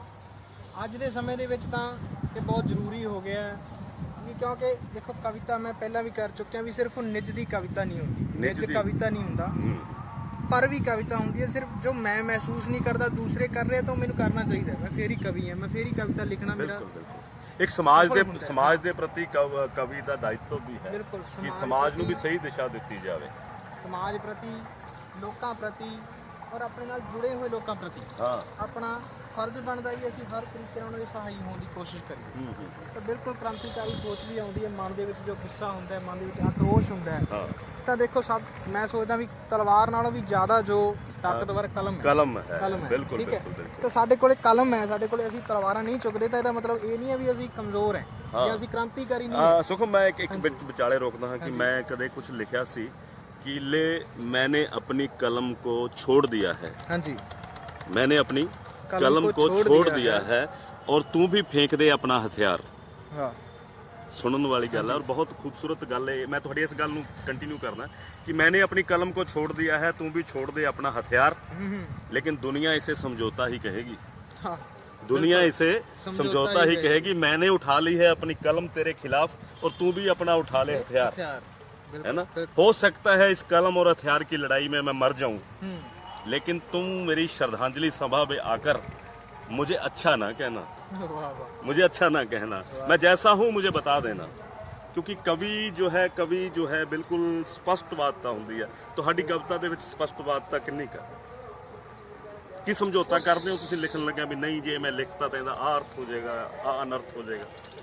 ਦੇਖੋ ਸਮਝੌਤਾ ਨਹੀਂ ਹੈ। ਸਮਝੌਤਾ ਜਿੰਨੀ ਦੇਰ ਤੱਕ ਸਮਝੌਤਾ ਕਰਦੇ ਆ ਫਿਰ ਕਵਿਤਾ ਨਾਲ ਨਿਆਂ ਨਹੀਂ ਹੋ ਸਕਦਾ। ਨਿਆਂ ਨਹੀਂ ਹੋ ਸਕਦਾ। ਜੇ ਸਮਝੌਤਾ ਕਰਕੇ ਕਵਿਤਾ ਲਿਖਦੇ ਆ ਨਿਆਂ ਨਹੀਂ ਹੋ ਸਕਦਾ। ਹਾਂ ਜ਼ਰੂਰ ਸਮਾਜ 'ਚ ਰਹਿੰਦੇ ਆ, ਕੁਛ ਇਹ ਜ਼ਰੂਰ ਮਨ 'ਚ ਹੁੰਦਾ ਵੀ ਕੋਈ ਭੱਦੀ ਸ਼ਬਦਾਵਲੀ ਨਾ ਵਰਤੀ ਜਾਵੇ ਜਿਸ ਨਾਲ ਕੱਲ ਨੂੰ ਨੀਵਾਂ ਦੇਖਣਾ ਪਵੇ। ਜਿਹੜੇ ਭਾਈ ਭੈਣ ਆਪਣੇ ਨਾਲ ਜੁੜੇ ਆ, ਮਾਵਾਂ ਭੈਣਾਂ ਵਾਲੇ ਆ, ਤਾਂ ਦੂਸਰਿਆਂ ਪ੍ਰਤੀ ਵੀ ਉਹੀ ਹੈ ਜੋ ਸਾਨੂੰ ਆਪਣੀ ਭੈਣ ਨਾਲ ਆ ਉਹ ਦੂਸਰਿਆਂ ਨਾਲ ਵੀ ਹੈ। ਬਿਲਕੁਲ ਉਹ ਜੀ ਸ਼ਬਦਾਵਲੀ ਜਾਂ ਉਹ ਜਿਹੇ ਅੱਖਰ, ਉਹ ਜਿਹੀਆਂ ਗੱਲਾਂ ਵਰਤਣ ਤੋਂ ਜ਼ਰੂਰ ਪਰਹੇਜ਼ ਕਰੀਦਾ, ਸੋਚੀਦਾ ਕਿ ਕੋਈ ਕਿਸੇ ਨੂੰ ਸ਼ਰਮਿੰਦਾ ਨਾ ਹੋਣਾ ਪਵੇ ਔਰ ਉਸ ਦੇ ਸਾਹਮਣੇ ਸਾਨੂੰ ਸ਼ਰਮਿੰਦਾ ਨਾ ਹੋਣਾ। ਬਿਲਕੁਲ। ਔਰ ਸੁਖਮ ਮੇਰਾ ਇੱਕ ਹੋਰ ਸਵਾਲ ਹੈ ਤੁਹਾਡੇ ਕੋਲੇ ਕਿ ਕੋਈ ਨਾ ਕੋਈ ਬੰਦਾ ਕਿਸੇ ਨਾ ਕਿਸੇ ਤੋਂ ਪ੍ਰਭਾਵਿਤ ਹੁੰਦਾ ਹੈ, ਤੁਸੀਂ ਕਿਹੜੇ ਸ਼ਾਇਰ ਤੋਂ ਪ੍ਰਭਾਵਿਤ ਹੋ? ਸ਼ਾਹ ਸਾਹਿਬ ਮੈਂ ਕਿਸੇ ਇੱਕ ਬੰਦੇ ਦਾ ਨਾਮ ਨਹੀਂ ਲੈ ਸਕਦਾ। ਹਾਂ ਇੱਕ ਬੰਦੇ ਦਾ ਨਾਮ ਅਸੀਂ ਨਹੀਂ ਲੈ ਸਕਦੇ ਬਿਲਕੁਲ, ਕਿਉਂਕਿ ਬਹੁਤ ਸਾਰੇ ਮੈਂ ਬਚਪਨ ਤੋਂ ਹੀ 7ਵੀਂ 8ਵੀਂ 10ਵੀਂ ਕਲਾਸ ਤੋਂ ਮੈਨੂੰ ਇਹ ਚੇਟਕ ਲੱਗੀ ਸੀ ਪੜ੍ਹਨ ਦੀ, ਲਿਖਣ ਦੀ। ਉਦੋਂ ਤੋਂ ਮੈਂ ਲਿਖਦਾ ਪੜ੍ਹਦਾ ਆ ਰਿਹਾ। ਤਾਂ ਬਹੁਤ ਸਾਰੇ ਕਵੀ ਆ, ਉਹ ਇਹ ਨਹੀਂ ਹੁੰਦਾ ਵੀ ਇੱਕ ਬੰਦੇ ਨੇ 10 ਕਵਿਤਾਵਾਂ 50 ਕਵਿਤਾਵਾਂ ਲਿਖੀਆਂ ਸਾਰੀਆਂ ਚੰਗੀਆਂ ਹੋ। ਕੁਝ ਇੱਕ ਲਾਈਨ, ਇੱਕ ਸ਼ਬਦ ਆਪਣੀ ਜ਼ਿੰਦਗੀ ਬਦਲ। ਬਿਲਕੁਲ। ਨਹੀਂ, ਕਿਸੇ ਦੀ ਸ਼ੈਲੀ ਹੁੰਦੀ ਹੈ, ਕਲਮ ਦੀ ਇੱਕ ਅਰਥ ਹੁੰਦਾ। ਤੁਸੀਂ ਚਾਹੁੰਦੇ ਹੋ ਵੀ ਮੈਂ ਉਹਦੇ ਵਰਗਾ ਲਿਖਾਂ, ਕਿ ਤੁਸੀਂ ਇਹ ਚਾਹੁੰਦੇ ਹੋ ਕਿ ਮੈਂ ਜੋ ਲਿਖਾਂ ਆਪਣੇ ਵਰਗਾ ਹੀ ਲਿਖਾਂ? ਇਸ ਗੱਲ ਤੇ ਅਕਸਰ ਸ਼ਾਹ ਸਾਹਿਬ ਇਹ ਗੱਲ ਹੁੰਦੀ ਰਹਿੰਦੀ ਹੈ। ਕੁਝ ਦੋਸਤ ਹੁੰਦੇ ਆ ਜਿਹੜੇ ਕਿਸੇ ਇੱਕ ਰਾਈਟਰ ਨੂੰ ਬਹੁਤ ਪੜ੍ਹਦੇ ਆ, ਇੱਕ ਲੇਖਕ ਨੂੰ ਬਹੁਤ ਪੜ੍ਹਦੇ ਆ। ਬਿਲਕੁਲ ਬਿਲਕੁਲ। ਉਹ ਸਾਨੂੰ ਕਹਿੰਦੇ ਆ ਵੀ ਤੁਸੀਂ ਉਦਾਂ ਦਾ ਕਿਉਂ ਨਹੀਂ ਲਿਖਦੇ। ਉਦੋਂ ਮੇਰੀ ਗੱਲ ਵੀ ਹਮੇਸ਼ਾ ਹੀ ਹੁੰਦੀ ਹੈ ਵੀ ਮੈਂ ਉਹਦੇ ਵਰਗਾ ਨਹੀਂ ਹੈ, ਮੈਂ ਪਾਤਰ ਵਰਗਾ ਨਹੀਂ ਹੈ ਜਾਂ ਮੈਂ ਸ਼ਿਵ ਵਰਗਾ ਨਹੀਂ ਹੈ, ਮੈਂ ਹਾਂ ਬਸ। ਹਾਂ, ਹਰ ਬੰਦੇ ਦੇ ਵਿੱਚ ਆਪਣਾ ਇੱਕ ਹੁਨਰ ਹੁੰਦਾ ਹੈ, ਆਪਣੇ ਦੁੱਖ ਹੁੰਦੇ ਨੇ, ਆਪਣੇ ਸੁੱਖ ਹੁੰਦੇ ਨੇ, ਸਭ ਕੁਝ ਹੁੰਦਾ ਹੈ। ਔਰ ਹੋਰ ਕੀ ਕਹਿਣਾ ਚਾਹੁੰਦੇ ਹੋ ਸਾਡੇ ਦਰਸ਼ਕਾਂ ਨੂੰ? ਦਰਸ਼ਕਾਂ ਲਈ ਤਾਂ ਇਹੀ ਹੈ ਜੀ ਕਿ ਜ਼ਿੰਦਗੀ ਸਿਰਫ ਕੱਟਣਾ ਨਹੀਂ ਹੈ, ਜ਼ਿੰਦਗੀ ਸਿਰਫ ਇੱਕ ਭੱਜ ਦੌੜ 'ਚ ਸ਼ਾਮਿਲ ਹੋ ਕੇ ਇੱਕ ਰੇਸ 'ਚ ਸਾਰੀ ਉਮਰ ਭੱਜੇ ਜਾਣਾ ਨਹੀਂ ਹੈ। ਇੱਕ ਥਾਂ ਖੜ ਕੇ ਮੈਂ ਸੋਚਦਾ ਵੀ ਤੁਸੀਂ ਰੇਸ 'ਚ ਸ਼ਾਮਿਲ ਹੋਵੋ, ਪਰ ਜਦੋਂ ਤੁਸੀਂ ਥੱਕ ਜਾਂਦੇ ਹੋ, ਹੱਫ ਜਾਂਦੇ ਹੋ, ਰੁਕ ਜਾਓ, ਫਿਰ ਸੋਚੋ। ਕਿਉਂਕਿ ਇਹ ਨਹੀਂ ਹੈ ਵੀ ਕਈ ਵਾਰੀ ਐਦਾਂ ਹੁੰਦਾ ਵੀ ਸਾਰੇ ਭੱਜੇ ਜਾ ਰਹੇ ਆ ਔਰ ਜਿਹੜੀ ਚੀਜ਼ ਆਪਾਂ ਲੱਭਣ ਵਾਸਤੇ ਭੱਜ ਰਹੇ ਹੁੰਦੇ ਆ ਉਹ ਪਾਸੇ ਤੇ ਰਹਿ ਜਾਂਦੀ ਹੈ, ਆਪਾਂ ਪਾਸੇ ਦੀ ਲੰਘ ਜਾਂਦੇ ਹਾਂ। ਹਾਂ, ਕਈ ਵਾਰੀ ਇੰਨੀ ਸਪੀਡ ਤੇ ਟੱਪ ਜਾਂਦੇ ਕਿ ਖੂਬਸੂਰਤ ਫੁੱਲ ਨੂੰ ਵੀ ਅਸੀਂ ਦੇਖ ਨਹੀਂ ਪਾਉਂਦੇ। ਤੇ ਉਹ ਖੂਬਸੂਰਤੀ, ਉਹ ਅਹਿਸਾਸ ਜੋ ਤੁਸੀਂ ਅਸਲ 'ਚ ਲੱਭਣਾ ਚਾਹੁੰਦੇ ਹੋ, ਜੋ ਤੁਹਾਡਾ ਮਨ ਲੱਭਣਾ ਚਾਹੁੰਦਾ, ਤੁਹਾਡਾ ਅੰਦਰੂਨਾ, ਤੁਹਾਡੀ ਰੂਹ ਜਿਸ ਚੀਜ਼ ਦੀ ਤਲਾਸ਼ ਕਰਦੀ ਹੈ, ਉਹ ਕਿਤੇ ਪਾਸੇ ਹੀ ਨਾ ਰਹਿ ਗਈ ਹੋਵੇ। ਠੀਕ ਹੈ, ਸਿਰਫ ਜ਼ਿੰਦਗੀ ਸਿਰਫ ਭੱਜ ਦੌੜ ਨਹੀਂ ਹੈ, ਪੈਸਾ, ਐਸ਼ੋ ਆਰਾਮ, ਚੀਜ਼ਾਂ ਇਕੱਠੀਆਂ ਕਰਨਾ ਹੀ ਜ਼ਿੰਦਗੀ ਨਹੀਂ ਹੈ। ਉਸ ਨੂੰ ਜੀਓ, ਉਸ ਨੂੰ ਮਾਨੋ। ਸਿਰਫ ਆਪਣੇ ਵਾਸਤੇ ਨਹੀਂ, ਆਪਣੀਆਂ ਭਾਵਨਾਵਾਂ ਨੂੰ ਜਾਂ ਆਪਣੇ ਅਹਿਸਾਸਾਂ ਨੂੰ ਮੁੱਖ ਰੱਖ ਕੇ ਨਹੀਂ ਜੀਣਾ ਚਾਹੀਦਾ, ਦੂਸਰਿਆਂ ਨੂੰ ਸਮਝਣ ਦੀ ਕੋਸ਼ਿਸ਼ ਕਰਨੀ ਚਾਹੀਦੀ। ਤੁਸੀਂ ਮੌਤ ਤੇ ਵੀ ਲਿਖਿਆ, ਤੇ ਮੌਤ ਬਿਨਾਂ ਕੀ ਹੈ? ਮੌਤ ਬਿਨਾਂ ਜ਼ਿੰਦਗੀ ਕਿੱਥੇ ਹੈ? ਮੈਂ ਅਕਸਰ ਆਪਣੀਆਂ ਖੁੱਲੀਆਂ ਅੱਖਾਂ ਵਿੱਚ ਇਹ ਸੁਪਨੇ ਵੇਖਦਾ ਹਾਂ ਕਿ ਉਹ ਦਿਨ ਕੈਸਾ ਹੋਵੇਗਾ ਜਦ ਮੈਂ ਮਰਾਂਗਾ। ਕੀ ਬਾਤ, ਮਨ ਦਾ ਸੁਪਨਾ ਵੀ ਚਾਹੁੰਦੇ ਜੀ, ਦੇਖ ਲੈ। ਕੀ ਬਾਤ ਹੈ। ਉਹ ਦਿਨ ਕੈਸਾ ਹੋਵੇਗਾ ਜਦ ਮੈਂ ਮਰਾਂਗਾ, ਧਰਤੀ ਤੇ ਬੈਠਾ ਹੋਵਾਂਗਾ ਜਾਂ ਮੰਜੇ ਤੇ ਪਿਆ ਹੋਵਾਂਗਾ। ਕੀ ਬਾਤ ਹੈ, ਤੁਸੀਂ ਤਾਂ ਤੈਅ ਵੀ ਕਰ ਲਿਆ ਕਿ ਧਰਤੀ ਤੇ ਬੈਠਾ ਹੋਵਾਂਗਾ ਜਾਂ ਮੰਜੇ ਤੇ ਪਿਆ ਹੋਵਾਂਗਾ। ਕਹਿੰਦੇ ਨੇ ਕਿ ਮੌਤ ਜੋ ਹੈ ਉਹ ਸੱਚ ਹੈ, ਬਿਲਕੁਲ, ਔਰ ਇਸ ਸੱਚ ਨੂੰ ਤੁਸੀਂ ਬਿਆਨ ਕੀਤਾ ਹੈ। ਔਰ ਕਵੀ ਹੈ ਜੋ ਕਲਪਨਾ ਕਰ ਸਕਦਾ ਹੈ ਕਿ ਆਪਣੀ ਮੌਤ ਕਿਹੋ ਜਿਹੀ ਹੋਵੇ। ਔਰ ਸੁਖਮ ਸਾਹਿਬ, ਬਹੁਤ ਸਾਰੀਆਂ ਗੱਲਾਂ ਨੇ, ਪਰ ਕਬਰ ਦਾ ਫੁੱਲ ਟਾਈਟਲ ਹੈ ਮੇਰੇ ਕੋਲ। ਕਬਰ ਦੇ ਫੁੱਲ ਤੋਂ ਤੁਹਾਡਾ ਕੀ ਮਹੱਤਵ ਹੈ? ਕਬਰ ਦਾ ਫੁੱਲ ਕਿਤਾਬ ਦੇ ਵਿੱਚ ਮੇਰੀ ਬਿਲਕੁਲ ਸ਼ੁਰੂਆਤੀ ਜਿਹੜੀ ਕਵਿਤਾ ਹੈ, ਜਦੋਂ ਮੈਂ ਲਿਖਣਾ ਸ਼ੁਰੂ ਕੀਤਾ ਸੀ ਜਾਂ ਬਹੁਤ ਜ਼ਿਆਦਾ ਲਿਖਦਾ ਸੀ, ਮਤਲਬ ਇਹ ਕਾਲਜ ਟਾਈਮ ਦੇ ਵਿੱਚ ਜਦੋਂ ਮੈਂ ਕਾਲਜ ਪੜ੍ਹਦਾ ਸੀ ਉਦੋਂ ਕਿਤਾਬ ਇਹ ਛਪੀ ਸੀ। ਇਹਦੇ ਵਿੱਚ ਉਹ ਜਿਹੜੇ ਲੜਕਪਨ ਵਾਲੇ ਤੁਸੀਂ ਕਹਿ ਲਓ ਜਾਂ ਨਿੱਜੀ ਭਾਵਨਾਵਾਂ ਜ਼ਿਆਦਾ ਨੇ, ਬਿਲਕੁਲ ਬਿਲਕੁਲ, ਉਦੋਂ ਪਰ ਨਾਲ ਇੰਨਾ ਸੰਬੰਧ ਨਹੀਂ ਸੀ, ਲੋਕਾਂ ਨੂੰ ਮਹਿਸੂਸ ਕਰਨਾ ਸ਼ਾਇਦ ਨਹੀਂ ਸਿੱਖਿਆ ਸੀ ਮੈਂ। ਇਹ ਮੇਰੀ ਨਿੱਜੀ ਕਵਿਤਾ ਹੈ, ਇਹਦੇ 'ਚ ਜ਼ਿਆਦਾ, ਇਹਦੇ ਵਿੱਚ ਤੁਹਾਡੀ ਨਿੱਜੀ ਕਵਿਤਾ, ਕਵਿਤਾ। ਪਰ ਸ਼ੁਰੂਆਤੀ ਦੌਰ ਦੀ ਇਹ ਮੈਨੂੰ ਕਿਤਾਬ ਲੱਗਦੀ ਹੈ। ਹਾਂਜੀ, ਬਿਲਕੁਲ ਬਿਲਕੁਲ। ਪਰ ਕੀ ਇਹ ਇਦਾਂ ਹੁੰਦਾ ਹੈ ਕਿ ਕੁਝ ਝੂਠ ਲਿਖਦੇ ਅਸੀਂ ਇੱਕ ਦਿਨ ਸੱਚ ਲਿਖ ਬੈਠਦੇ? ਨੱਚ ਜਿੰਦੇ ਨੱਚ ਕੋਠੇ ਚੜ ਕੇ ਕਾ ਟੈਕਨੀਕਲ ਪ੍ਰੋਬਲਮਸ ਹੋ ਸਕਦੀਆਂ ਨੇ ਦੋਸਤੋ, ਔਰ ਬਹੁਤ ਲੰਬਾ ਸਿਲਸਿਲਾ ਤੁਹਾਡੇ ਸਾਹਮਣੇ ਅਸੀਂ ਗੱਲਾਂ ਦਾ ਕਰ ਦਿੱਤਾ। ਮੈਨੂੰ ਨਹੀਂ ਲੱਗ ਰਿਹਾ ਸੀ ਕਿ ਲਾਈਵ ਚੱਲ ਰਿਹਾ, ਸਾਨੂੰ ਇਦਾਂ ਲੱਗ ਰਿਹਾ ਸੀ ਕਿ ਅਸੀਂ ਗੱਲਾਂ ਹੀ ਕਰ ਰਹੇ ਨੇ, ਔਰ ਗੱਲਾਂ ਬਾਤਾਂ ਦੇ ਵਿੱਚੋਂ ਬਹੁਤ ਸਾਰੀਆਂ ਕਵਿਤਾਵਾਂ ਨਿਕਲ ਕੇ ਆਈਆਂ। ਸੁਖਮ ਸਾਹਿਬ, ਨਿਸ਼ਚਿਤ ਤੌਰ ਤੇ ਤੁਸੀਂ ਸਾਡੇ ਦਰਸ਼ਕਾਂ ਨੂੰ ਕੀ ਸੁਣਾਉਣਾ ਚਾਹੁੰਦੇ ਹੋ? ਕੁਛ ਇਹਨਾਂ ਕਬਰ ਦੇ ਪਹਿਲੇ, ਕਬਰ ਦਾ ਫੁੱਲ ਜੋ ਕਿਤਾਬ ਹੈ, ਇਹਦੇ ਵਿੱਚੋਂ ਕੋਈ ਕਵਿਤਾ ਜੋ ਤੁਹਾਨੂੰ ਚੰਗੀ ਲੱਗਦੀ ਹੋਵੇ? ਵੈਸੇ ਤਾਂ ਤੁਹਾਡੀਆਂ ਸਾਰੀਆਂ ਕਵਿਤਾਵਾਂ ਚੰਗੀਆਂ ਨੇ, ਮੈਂ ਚਾਹਾਂਗਾ ਕਿ ਜੋ ਇਸ ਪੇਜ ਦੇ ਉੱਤੇ ਹੈ ਤੁਸੀਂ ਉਹੀ ਪੜ੍ਹ ਕੇ ਸੁਣਾ ਦਿਓ। ਸ਼ਾਹ ਸਾਹਿਬ, ਇਹ ਫਕੀਰ ਲਿਖਿਆ ਹੈ, ਮੌਤ ਮਹਿਬੂਬਾ ਲਿਖਿਆ ਹੈ, ਆਲਮ ਲਿਖਿਆ ਹੈ, ਕਾਤਲ ਕੌਣ ਲਿਖਿਆ ਹੈ, ਬੜੇ ਸਾਰੇ ਸ਼ਬਦ ਨੇ, ਫਕੀਰ, ਮੌਤ ਮਹਿਬੂਬ, ਆਲਮ, ਕਾਤਲ ਕੌਣ। ਕਿੰਨੇ ਸਾਰੇ ਰੰਗਾਂ ਦੇ ਵਿੱਚ ਤੁਸੀਂ ਗਵਾਚੇ ਹੋਏ ਹੋ, ਪਰ ਤੁਹਾਡਾ ਆਪਣਾ ਇੱਕ ਕਿਹੜਾ ਰੰਗ ਹੈ ਜੋ ਤੁਸੀਂ ਅਪਣਾਉਣਾ ਚਾਹੁੰਦੇ ਹੋ? ਰੰਗਾਂ ਵਿੱਚ ਫੇਰੇ ਦੁਨੀਆ, ਕਿਸੇ ਨੂੰ ਪਤਾ ਨਹੀਂ ਕਿਸੇ ਰੰਗ ਦਾ। ਅੱਜ ਦੇ ਮਾਹੌਲ ਦੀ ਚਲੋ ਇੱਕ 4 ਲਾਈਨਾਂ ਕਵਿਤਾ ਦੀਆਂ ਲਿਖੀਆਂ ਨੇ, ਮੈਂ ਉਹੀ ਕਹਿਣੀਆਂ ਚਾਹੁੰਦਾ। ਆਲਮ ਕਵਿਤਾ ਦਾ ਨਾਮ ਹੈ ਇਹਦੇ ਵਿੱਚ। ਆਲਮ ਕਿ ਧਰਮ ਦਾ ਪੁੱਤਰ ਇਨਸਾਨ ਅੱਜ ਆਪਣੇ ਲਹੂ ਦਾ ਧਿਆਇਆ ਹੈ। ਲਹੂ ਦਾ ਧਿਆਇਆ, ਧਰਮ ਦਾ ਪੁੱਤਰ ਹੈ, ਉਹ ਸਿਰਫ ਧਰਮਾਂ ਨਾਲ, ਮੈਂ ਕਿਸੇ ਧਰਮ ਦਾ ਨਾਮ ਨਹੀਂ ਲੈਣਾ ਚਾਹਾਂਗਾ, ਮੈਂ ਕਿਸੇ ਜਿਹੜੇ ਪਾਰਟਿਕੂਲਰ ਕਿਸੇ ਬੰਦੇ ਦਾ ਨਾਮ ਨਹੀਂ ਲੈਣਾ ਚਾਹਾਂਗਾ, ਪਰ ਕੀ ਹੈ ਵੀ ਅਸੀਂ ਧਰਮਾਂ ਦੇ ਨਾਮ ਤੇ ਜਾਂ ਕੁਝ ਲੋਕ ਹੈ ਬਾਕੀ ਸਾਰਿਆਂ ਨੂੰ ਲੜਾ ਰਹੇ ਆ। ਤੁਹਾਡੀਆਂ 4 ਲਾਈਨਾਂ ਹੀ ਬਿਆਨ ਕਰ ਦੇਣਗੀਆਂ। ਧਰਮ ਦਾ ਪੁੱਤਰ ਇਨਸਾਨ ਅੱਜ ਆਪਣੇ ਲਹੂ ਦਾ ਧਿਆਏ, ਇੱਕ ਐਸਾ ਆਲਮ ਆਇਆ ਹੈ, ਹਰ ਪਾਸੇ ਮੌਤ ਦਾ ਸਾਇਆ। ਕੀ ਬਾਤ ਹੈ। ਬਸ ਆਲਮ ਹੀ ਐਸਾ ਹੋ ਗਿਆ। ਇੱਕ ਆਖਰੀ ਸਵਾਲ ਤੁਹਾਡੇ ਤੋਂ ਹੋਰ ਪੁੱਛਦਾ ਹਾਂ। ਇਸ਼ਕ, ਇਬਾਦਤ, ਮੁਹੱਬਤ, ਕ੍ਰਾਂਤੀ, ਲੜਾਈ, ਧਰਮ, ਸਮਾਜ, ਇਹਨਾਂ ਦੇ ਵਿੱਚ ਤੁਹਾਡੀ ਕਵਿਤਾ, ਤੁਹਾਡੀ ਕਲਮ ਕਿੱਧਰ ਜ਼ਿਆਦਾ ਚੱਲਦੀ? ਕਿੱਧਰਲਾ ਆਈਡੀਆ ਤੁਸੀਂ ਜ਼ਿਆਦਾ ਐਕਸੈਪਟ ਕਰਦੇ ਹੋ ਕਿ ਮੈਂ ਇਹ ਲਿਖਣਾ ਚਾਹੁੰਦਾ ਜਿਹਦੇ ਵਿੱਚੋਂ ਸਾਰੀ ਗੱਲ ਖਤਮ ਹੋ ਜਾਏ? ਸ਼ਾਹ ਸਾਹਿਬ, ਮੈਂ ਮਹਿਸੂਸ ਕਰਦਾ ਵੀ ਦੇਖੋ, ਕਵਿਤਾ ਤਾਂ ਚੀਜ਼ ਹੀ ਇਹੋ ਜਿਹੀ ਹੈ ਵੀ ਤੁਸੀਂ ਉਹਨੂੰ ਬੰਨ੍ਹ ਨਹੀਂ ਸਕਦੇ, ਨਾ ਤੁਸੀਂ ਉਹਨੂੰ ਮੁਹੱਬਤ 'ਚ ਬੰਨ੍ਹ ਸਕਦੇ, ਨਾ ਉਹਨੂੰ ਕ੍ਰਾਂਤੀ 'ਚ ਬੰਨ੍ਹ ਸਕਦੇ, ਹੈ ਨਾ। ਉਹ ਤੁਹਾਡੇ ਸਮੇਂ ਤੇ, ਤੁਹਾਡੇ ਹਾਲਾਤਾਂ ਤੇ, ਤੁਹਾਡੇ ਮਹਿਸੂਸ ਕਰਨ ਤੇ ਹੈ ਵੀ ਤੁਸੀਂ ਕੀ ਮਹਿਸੂਸ ਕਰ ਰਹੇ ਹੋ। ਇੱਕ ਪਾਸੇ ਦੇਖੋ ਕਿਤੇ ਬੰਬ ਚੱਲ ਰਿਹਾ, ਕੋਈ ਮਰ ਰਿਹਾ, ਔਰ ਮੈਂ ਮੁਹੱਬਤ ਤੇ ਕਵਿਤਾ ਲਿਖ ਰਿਹਾ ਹੋਵਾਂ, ਚੰਗਾ ਨਹੀਂ ਲੱਗਦਾ। ਉਹ ਦੂਜੇ ਪਾਸੇ ਕੀ ਹੈ, ਮੁਹੱਬਤ ਦਾ ਆਲਮ ਹੋਵੇ ਤੇ ਮੈਂ ਉੱਥੇ ਜਾ ਕੇ ਬੰਦੂਕਾਂ ਤਲਵਾਰਾਂ ਦੀ ਗੱਲ ਕਰਾਂ, ਉਹ ਚੰਗਾ ਨਹੀਂ ਲੱਗਦਾ, ਉਹ ਵੀ ਚੰਗਾ ਨਹੀਂ ਲੱਗਦਾ। ਪਰ ਸੁਖਮ, ਹਾਂਜੀ। ਕਵੀ ਦਾ ਕੀ ਦਾਇਤਵ ਹੈ? ਕਵੀ ਦਾ ਸਮਾਜ ਪ੍ਰਤੀ, ਜੋ ਮੈਂ ਪਹਿਲਾਂ ਵੀ ਸ਼ੁਰੂ ਤੋਂ ਹੀ ਗੱਲ ਕਰਦਾ ਆ ਰਿਹਾ, ਵੀ ਸਿਰਫ ਨਿੱਜ ਬਾਰੇ ਸੋਚਣਾ, ਨਿੱਜ ਬਾਰੇ ਲਿਖਣਾ ਕਵੀ ਦਾ ਦਾਇਤਵ ਨਹੀਂ ਹੈ। ਸਾਡਾ ਪਹਿਲਾ ਫਰਜ਼ ਕੀ ਹੈ? ਆਪਣੀ ਮਾਂ ਪ੍ਰਤੀ, ਆਪਣੀ ਦੇਸ਼ ਪ੍ਰਤੀ, ਆਪਣੀ ਮਾਂ ਭੂਮੀ ਪ੍ਰਤੀ, ਠੀਕ ਹੈ, ਦੇਸ਼ ਪ੍ਰਤੀ, ਧਰਮ, ਜੋ ਕੌਮ, ਇਨਸਾਨੀਅਤ ਧਰਮ ਜੋ ਹੈ, ਉਹਦੇ ਪ੍ਰਤੀ ਸਾਡਾ ਪਹਿਲਾ ਫਰਜ਼ ਹੈ। ਅਸੀਂ ਜੋ ਲਿਖੀਏ, ਜੋ ਕਰੀਏ, ਜੋ ਸੋਚੀਏ, ਜੋ ਮਹਿਸੂਸ ਕਰੀਏ, ਉਹ ਸਾਡਾ ਧਰਮ ਨਾਲ, ਲੋਕਾਂ ਨਾਲ, ਲੋਕਾਂ ਦੇ ਭਲੇ ਲਈ ਉਸ ਚੀਜ਼ ਨਾਲ ਜੁੜਿਆ ਹੋਵੇ। ਠੀਕ ਹੈ, ਮੈਂ ਇਹੀ ਮਹਿਸੂਸ ਕਰਦਾ ਵੀ ਕਵਿਤਾ ਦਾ ਮੰਤਵ ਇਹੀ ਹੋਣਾ ਚਾਹੀਦਾ ਹੈ ਵੀ ਕਿਸੇ ਦੇ ਕੰਮ ਆਵੇ, ਤੁਸੀਂ ਕਿਸੇ ਨੂੰ ਸੁਧਾਰ ਸਕੋ, ਕਿਸੇ ਦੇ ਹਾਨੀ ਹੋ ਕੇ ਉਹਨੂੰ ਉਹਦੀ ਮੰਜ਼ਿਲ ਤੱਕ ਲੈ ਜਾਓ। ਇਹ ਕਵਿਤਾ। ਬਿਲਕੁਲ ਬਿਲਕੁਲ। ਔਰ ਆਉਣ ਵਾਲੇ ਜੋ ਨਵੇਂ ਮੁੰਡੇ ਸਾਡੀਆਂ ਧੀਆਂ, ਸਾਡੀਆਂ ਭੈਣਾਂ ਕਵਿਤਾਵਾਂ ਲਿਖਦੀਆਂ ਨੇ, ਜੋ ਜਿਨ੍ਹਾਂ ਨੇ ਸ਼ੁਰੂਆਤ ਕੀਤੀ ਹੈ ਲਿਖਣ ਦੀ, ਉਹਨਾਂ ਨੂੰ ਤੁਸੀਂ ਕੀ ਸੁਨੇਹਾ ਦੇਣਾ ਚਾਹੁੰਦੇ ਹੋ? ਕੁਝ ਕਹਿਣਾ ਚਾਹੁੰਦੇ ਹੋ ਤਾਂ ਪਲੀਜ਼ ਫੇਸਬੁੱਕ 'ਤੇ। ਇੰਨਾ ਕੁ ਤਾਂ ਨਹੀਂ ਮੈਂ ਹਾਲੇ ਤੱਕ ਹੋਇਆ ਵੀ ਮੈਂ ਕਿਸੇ ਨੂੰ ਸਮਝਾ ਸਕਾਂ ਜਾਂ ਮੈਂ ਕਿਸੇ ਨੂੰ ਕਹਿ ਸਕਾਂ, ਪਰ ਮੈਂ ਸਿਰਫ ਇੰਨਾ ਜ਼ਰੂਰ ਕਹੂੰਗਾ ਵੀ ਕੁਝ ਪੰਜਾਬੀ ਸਾਹਿਤ ਦੀ ਜਿਹੜੀ ਟ੍ਰੈਜਡੀ ਹੈ, ਪੰਜਾਬੀ ਸਾਹਿਤ ਦਾ ਦਵੰਦ ਇਹੋ ਹੈ ਵੀ ਸਾਡੇ ਕੋਲੇ ਕੁਝ ਕੁ ਵਿਸ਼ੇ ਆ ਔਰ ਅਸੀਂ ਉਹਨਾਂ ਵਿਸ਼ਿਆਂ ਦੇ ਵਿੱਚ ਹੀ ਉਲਝੇ ਹੋਏ ਹਾਂ। ਜਿਵੇਂ ਰੂਸੀ ਸਾਹਿਤ ਹੈ ਜਾਂ ਅੰਗਰੇਜ਼ੀ ਸਾਹਿਤ ਹੈ, ਉਹ ਸਾਹਿਤ ਕਿਉਂ ਵੱਡਾ ਹੈ ਜਾਂ ਕਿਉਂ ਇੰਨੀ ਦੂਰ ਤੋਂ ਸਾਡੇ ਤੱਕ ਪਹੁੰਚ ਗਿਆ? ਕਿਉਂਕਿ ਉਹਦੇ ਵਿਸ਼ੇ ਬਹੁਤ ਵੱਡੇ ਹੈ, ਉਹ ਬਹੁਤ ਡੂੰਘਾਈ ਤੋਂ ਹੈ, ਜਾਂ ਉਹ ਜ਼ਿੰਦਗੀ ਦੇ ਬਹੁਤ ਸਾਰੇ ਪੱਖਾਂ ਨੂੰ ਲੈ ਕੇ ਆ, ਉਹ ਸਿਰਫ 2-4 ਵਿਸ਼ਿਆਂ ਤੇ 2-4 ਪੱਖਾਂ ਤੇ ਗੱਲ ਨਹੀਂ ਕਰਦਾ।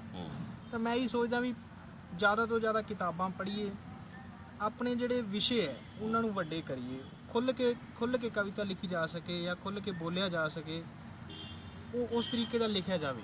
ਕਿਉਂਕਿ ਉਹ 2-4 ਵਿਸ਼ੇ ਪੁਰਾਣੇ ਜੋ ਹੈ ਉਹਨਾਂ ਤੇ ਲਿਖ ਕੇ ਤਾਂ ਹੀ ਕਵਿਤਾ ਤੋਂ ਲੋਕ ਪਾਠਕ ਦੂਰ ਹੋ ਗਏ। ਪੰਜਾਬੀ ਕਵਿਤਾ ਤੋਂ ਪਾਠਕ ਦੂਰ ਹੋਣ ਦਾ ਕਾਰਨ ਹੀ ਹੈ ਵੀ ਉਹ ਜੋ ਨਵੇਂ ਹਿਸਾਬ ਦੇ ਨਾਲ ਜਾਂ ਉਹਦੀ ਰੂਹ ਵਾਸਤੇ ਜੋ ਮੰਗਦੇ ਆ ਉਹਨਾਂ ਨੂੰ ਮਿਲਦਾ ਨਹੀਂ, ਫਿਰ ਬੰਦਾ ਦੂਸਰੇ ਪਾਸੇ ਨੂੰ ਪੈ ਜਾਂਦਾ। ਨਹੀਂ, ਵੈਸੇ ਤਾਂ ਅੱਜ ਕੱਲ੍ਹ ਲਿਖਣ ਦੀ ਜਿਹੜੀ ਆਉਣ ਵਾਲੀ ਪੀੜ੍ਹੀ ਹੈ, ਮੈਨੂੰ ਲੱਗਦਾ ਲਿਖਣ ਦੀ ਜੋ ਮਤਲਬ ਲਿਖਣ ਦਾ ਜੋ ਸੁਭਾਅ ਖਤਮ ਹੁੰਦਾ ਜਾ ਰਿਹਾ, ਕਿਉਂਕਿ ਹੁਣ ਸਾਡੀ ਟਾਈਪਿੰਗ ਤੇ ਉਂਗਲਾਂ ਚੱਲਦੀਆਂ ਨੇ, ਕਲਮ ਨਹੀਂ ਰਹੀ। ਅਸੀਂ ਫੇਸਬੁੱਕ ਤੇ, WhatsApp ਤੇ ਆਪਣੀਆਂ ਉਂਗਲਾਂ ਨਾਲ ਟਿਕ ਟਿਕ ਟਿਕ ਟਿਕ ਟਿਕ ਕਰਕੇ ਆਪਦੇ ਭਾਵ ਲਿਖਦੇ ਨੇ, ਔਰ ਭਾਵ ਮਿੰਟਾਂ ਸਕਿੰਟਾਂ ਦੇ ਵਿੱਚ ਦੇਸ਼ਾਂ ਵਿਦੇਸ਼ਾਂ ਵਿੱਚ ਫੈਲ ਜਾਂਦੇ ਨੇ। ਔਰ ਫੇਸਬੁੱਕ ਰਾਹੀਂ ਤੁਸੀਂ ਆਪਣੀ ਕਵਿਤਾਵਾਂ ਨੂੰ ਲਿਖ ਰਹੇ ਹੋ, ਕਿਤਾਬਾਂ ਛਾਪ ਵੀ ਰਹੇ ਹੋ ਔਰ ਕਿਤਾਬਾਂ ਵੰਡ ਵੀ ਰਹੇ ਹੋ, ਔਰ ਲੋਕ ਕਿਤਾਬਾਂ ਖਰੀਦ ਵੀ ਰਹੇ ਨੇ। ਤਾਂ ਸੋ ਮੈਂ ਫੇਸਬੁੱਕ ਤੇ ਪ੍ਰੇਮ ਸਾਹਿਤ ਨਹੀਂ ਸੁਖਮ, ਮੈਂ ਬਿਲਕੁਲ ਇਹ ਗੱਲ ਕਹਿਣਾ ਚਾਹਾਂਗਾ ਸਾਰੇ ਦਰਸ਼ਕਾਂ ਨੂੰ ਕਿ ਪਲੀਜ਼ ਕਵਿਤਾ ਕੋਈ ਇੱਦਾਂ ਨਹੀਂ ਲਿਖੀ ਜਾਂਦੀ ਕਿ ਤੁਰੇ ਜਾਂਦੇ ਕਵਿਤਾ ਲਿਖ ਦਿਓ। ਕਵਿਤਾ ਲਿਖਣ ਦੇ ਲਈ ਵਿਚਾਰ ਪੈਦਾ ਕਰਨਾ ਪੈਂਦਾ ਹੈ, ਔਰ ਵਿਚਾਰ ਪੈਦਾ ਕਰਨ ਦੇ ਲਈ ਸੰਵੇਦਨਸ਼ੀਲ ਹੋਣਾ ਪੈਂਦਾ ਹੈ।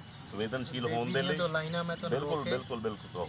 ਦੇਬੀ ਕਹਿੰਦਾ ਵੀ ਜੋ ਗੀਤ ਤੈਨੂੰ ਟੁੰਬਦੇ ਤੇਰੇ ਦਿਲ ਨੂੰ ਛੂਹ ਕੇ ਲੰਘਦੇ ਨੇ, ਉਹ ਦੇਬੀ ਦੇ ਖੂਨ ਵਿੱਚੋਂ ਹੋ ਕੇ ਲੰਘਦੇ ਨੇ। ਕੀ ਬਾਤ। ਕਵਿਤਾ ਐਵੇਂ ਨਹੀਂ ਲਿਖੀ ਜਾਂਦੀ, ਉਹ ਖੂਨ ਚੋਂ ਹੋ ਕੇ ਲੰਘਦੀ ਹੈ ਕਵਿਤਾ, ਬੰਦੇ ਦੇ ਅਹਿਸਾਸਾਂ ਚੋਂ, ਬੰਦੇ ਦੇ ਖੂਨ ਚੋਂ ਨਿਕਲਦੀ ਹੈ, ਫਿਰ ਉਹ ਕਾਗਜ਼ ਤੱਕ, ਫਿਰ ਉਹ ਲੋਕਾਂ ਤੱਕ ਜਾਂਦੀ ਹੈ, ਫਿਰ ਉਹ ਕਾਗਜ਼ ਤੱਕ, ਫਿਰ ਉਹ ਲੋਕਾਂ ਤੱਕ ਜਾਂਦੀ ਹੈ। ਤਾਂ ਪਲੀਜ਼ ਜੋ ਮਿੱਤਰ ਮੈਨੂੰ ਸੁਣ ਰਹੇ ਨੇ, ਮੈਂ ਇਹਨਾਂ ਅੱਗੇ ਵਿਨਮਰ ਬੇਨਤੀ ਕਰਾਂਗਾ ਕਿ ਕਿਸੇ ਸ਼ਾਇਰ ਦੀ ਕਿਤਾਬ ਨੂੰ ਜ਼ਰੂਰ ਖਰੀਦੋ ਸ਼ਬਦ ਕਹਿ ਰਿਹਾ ਹਾਂ ਮੈਂ, ਤਾਂ ਕਿ ਇੱਕ ਨਵੀਂ ਹਿੰਮਤ, ਨਵੀਂ ਸ਼ਕਤੀ, ਨਵੀਂ ਉਮੰਗ, ਨਵਾਂ ਉਤਸ਼ਾਹ ਪੈਦਾ ਹੋਵੇ, ਨਵਾਂ ਲਿਟਰੇਚਰ ਪੈਦਾ ਹੋਵੇ।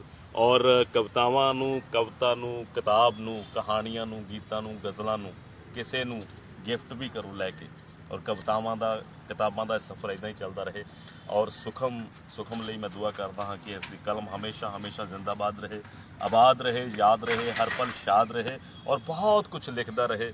ਔਰ ਉਹ ਵੀ ਲਿਖੇ ਜੋ ਇਹ ਲਿਖਣਾ ਚਾਹੁੰਦਾ ਹੈ, ਉਹ ਵੀ ਦੱਸੇ ਜੋ ਇਹ ਦੱਸਣਾ ਚਾਹੁੰਦਾ ਹੈ, ਉਹ ਵੀ ਸੁਣਾਵੇ ਜੋ ਇਹ ਸੁਣਾਉਣਾ ਚਾਹੁੰਦਾ ਹੈ।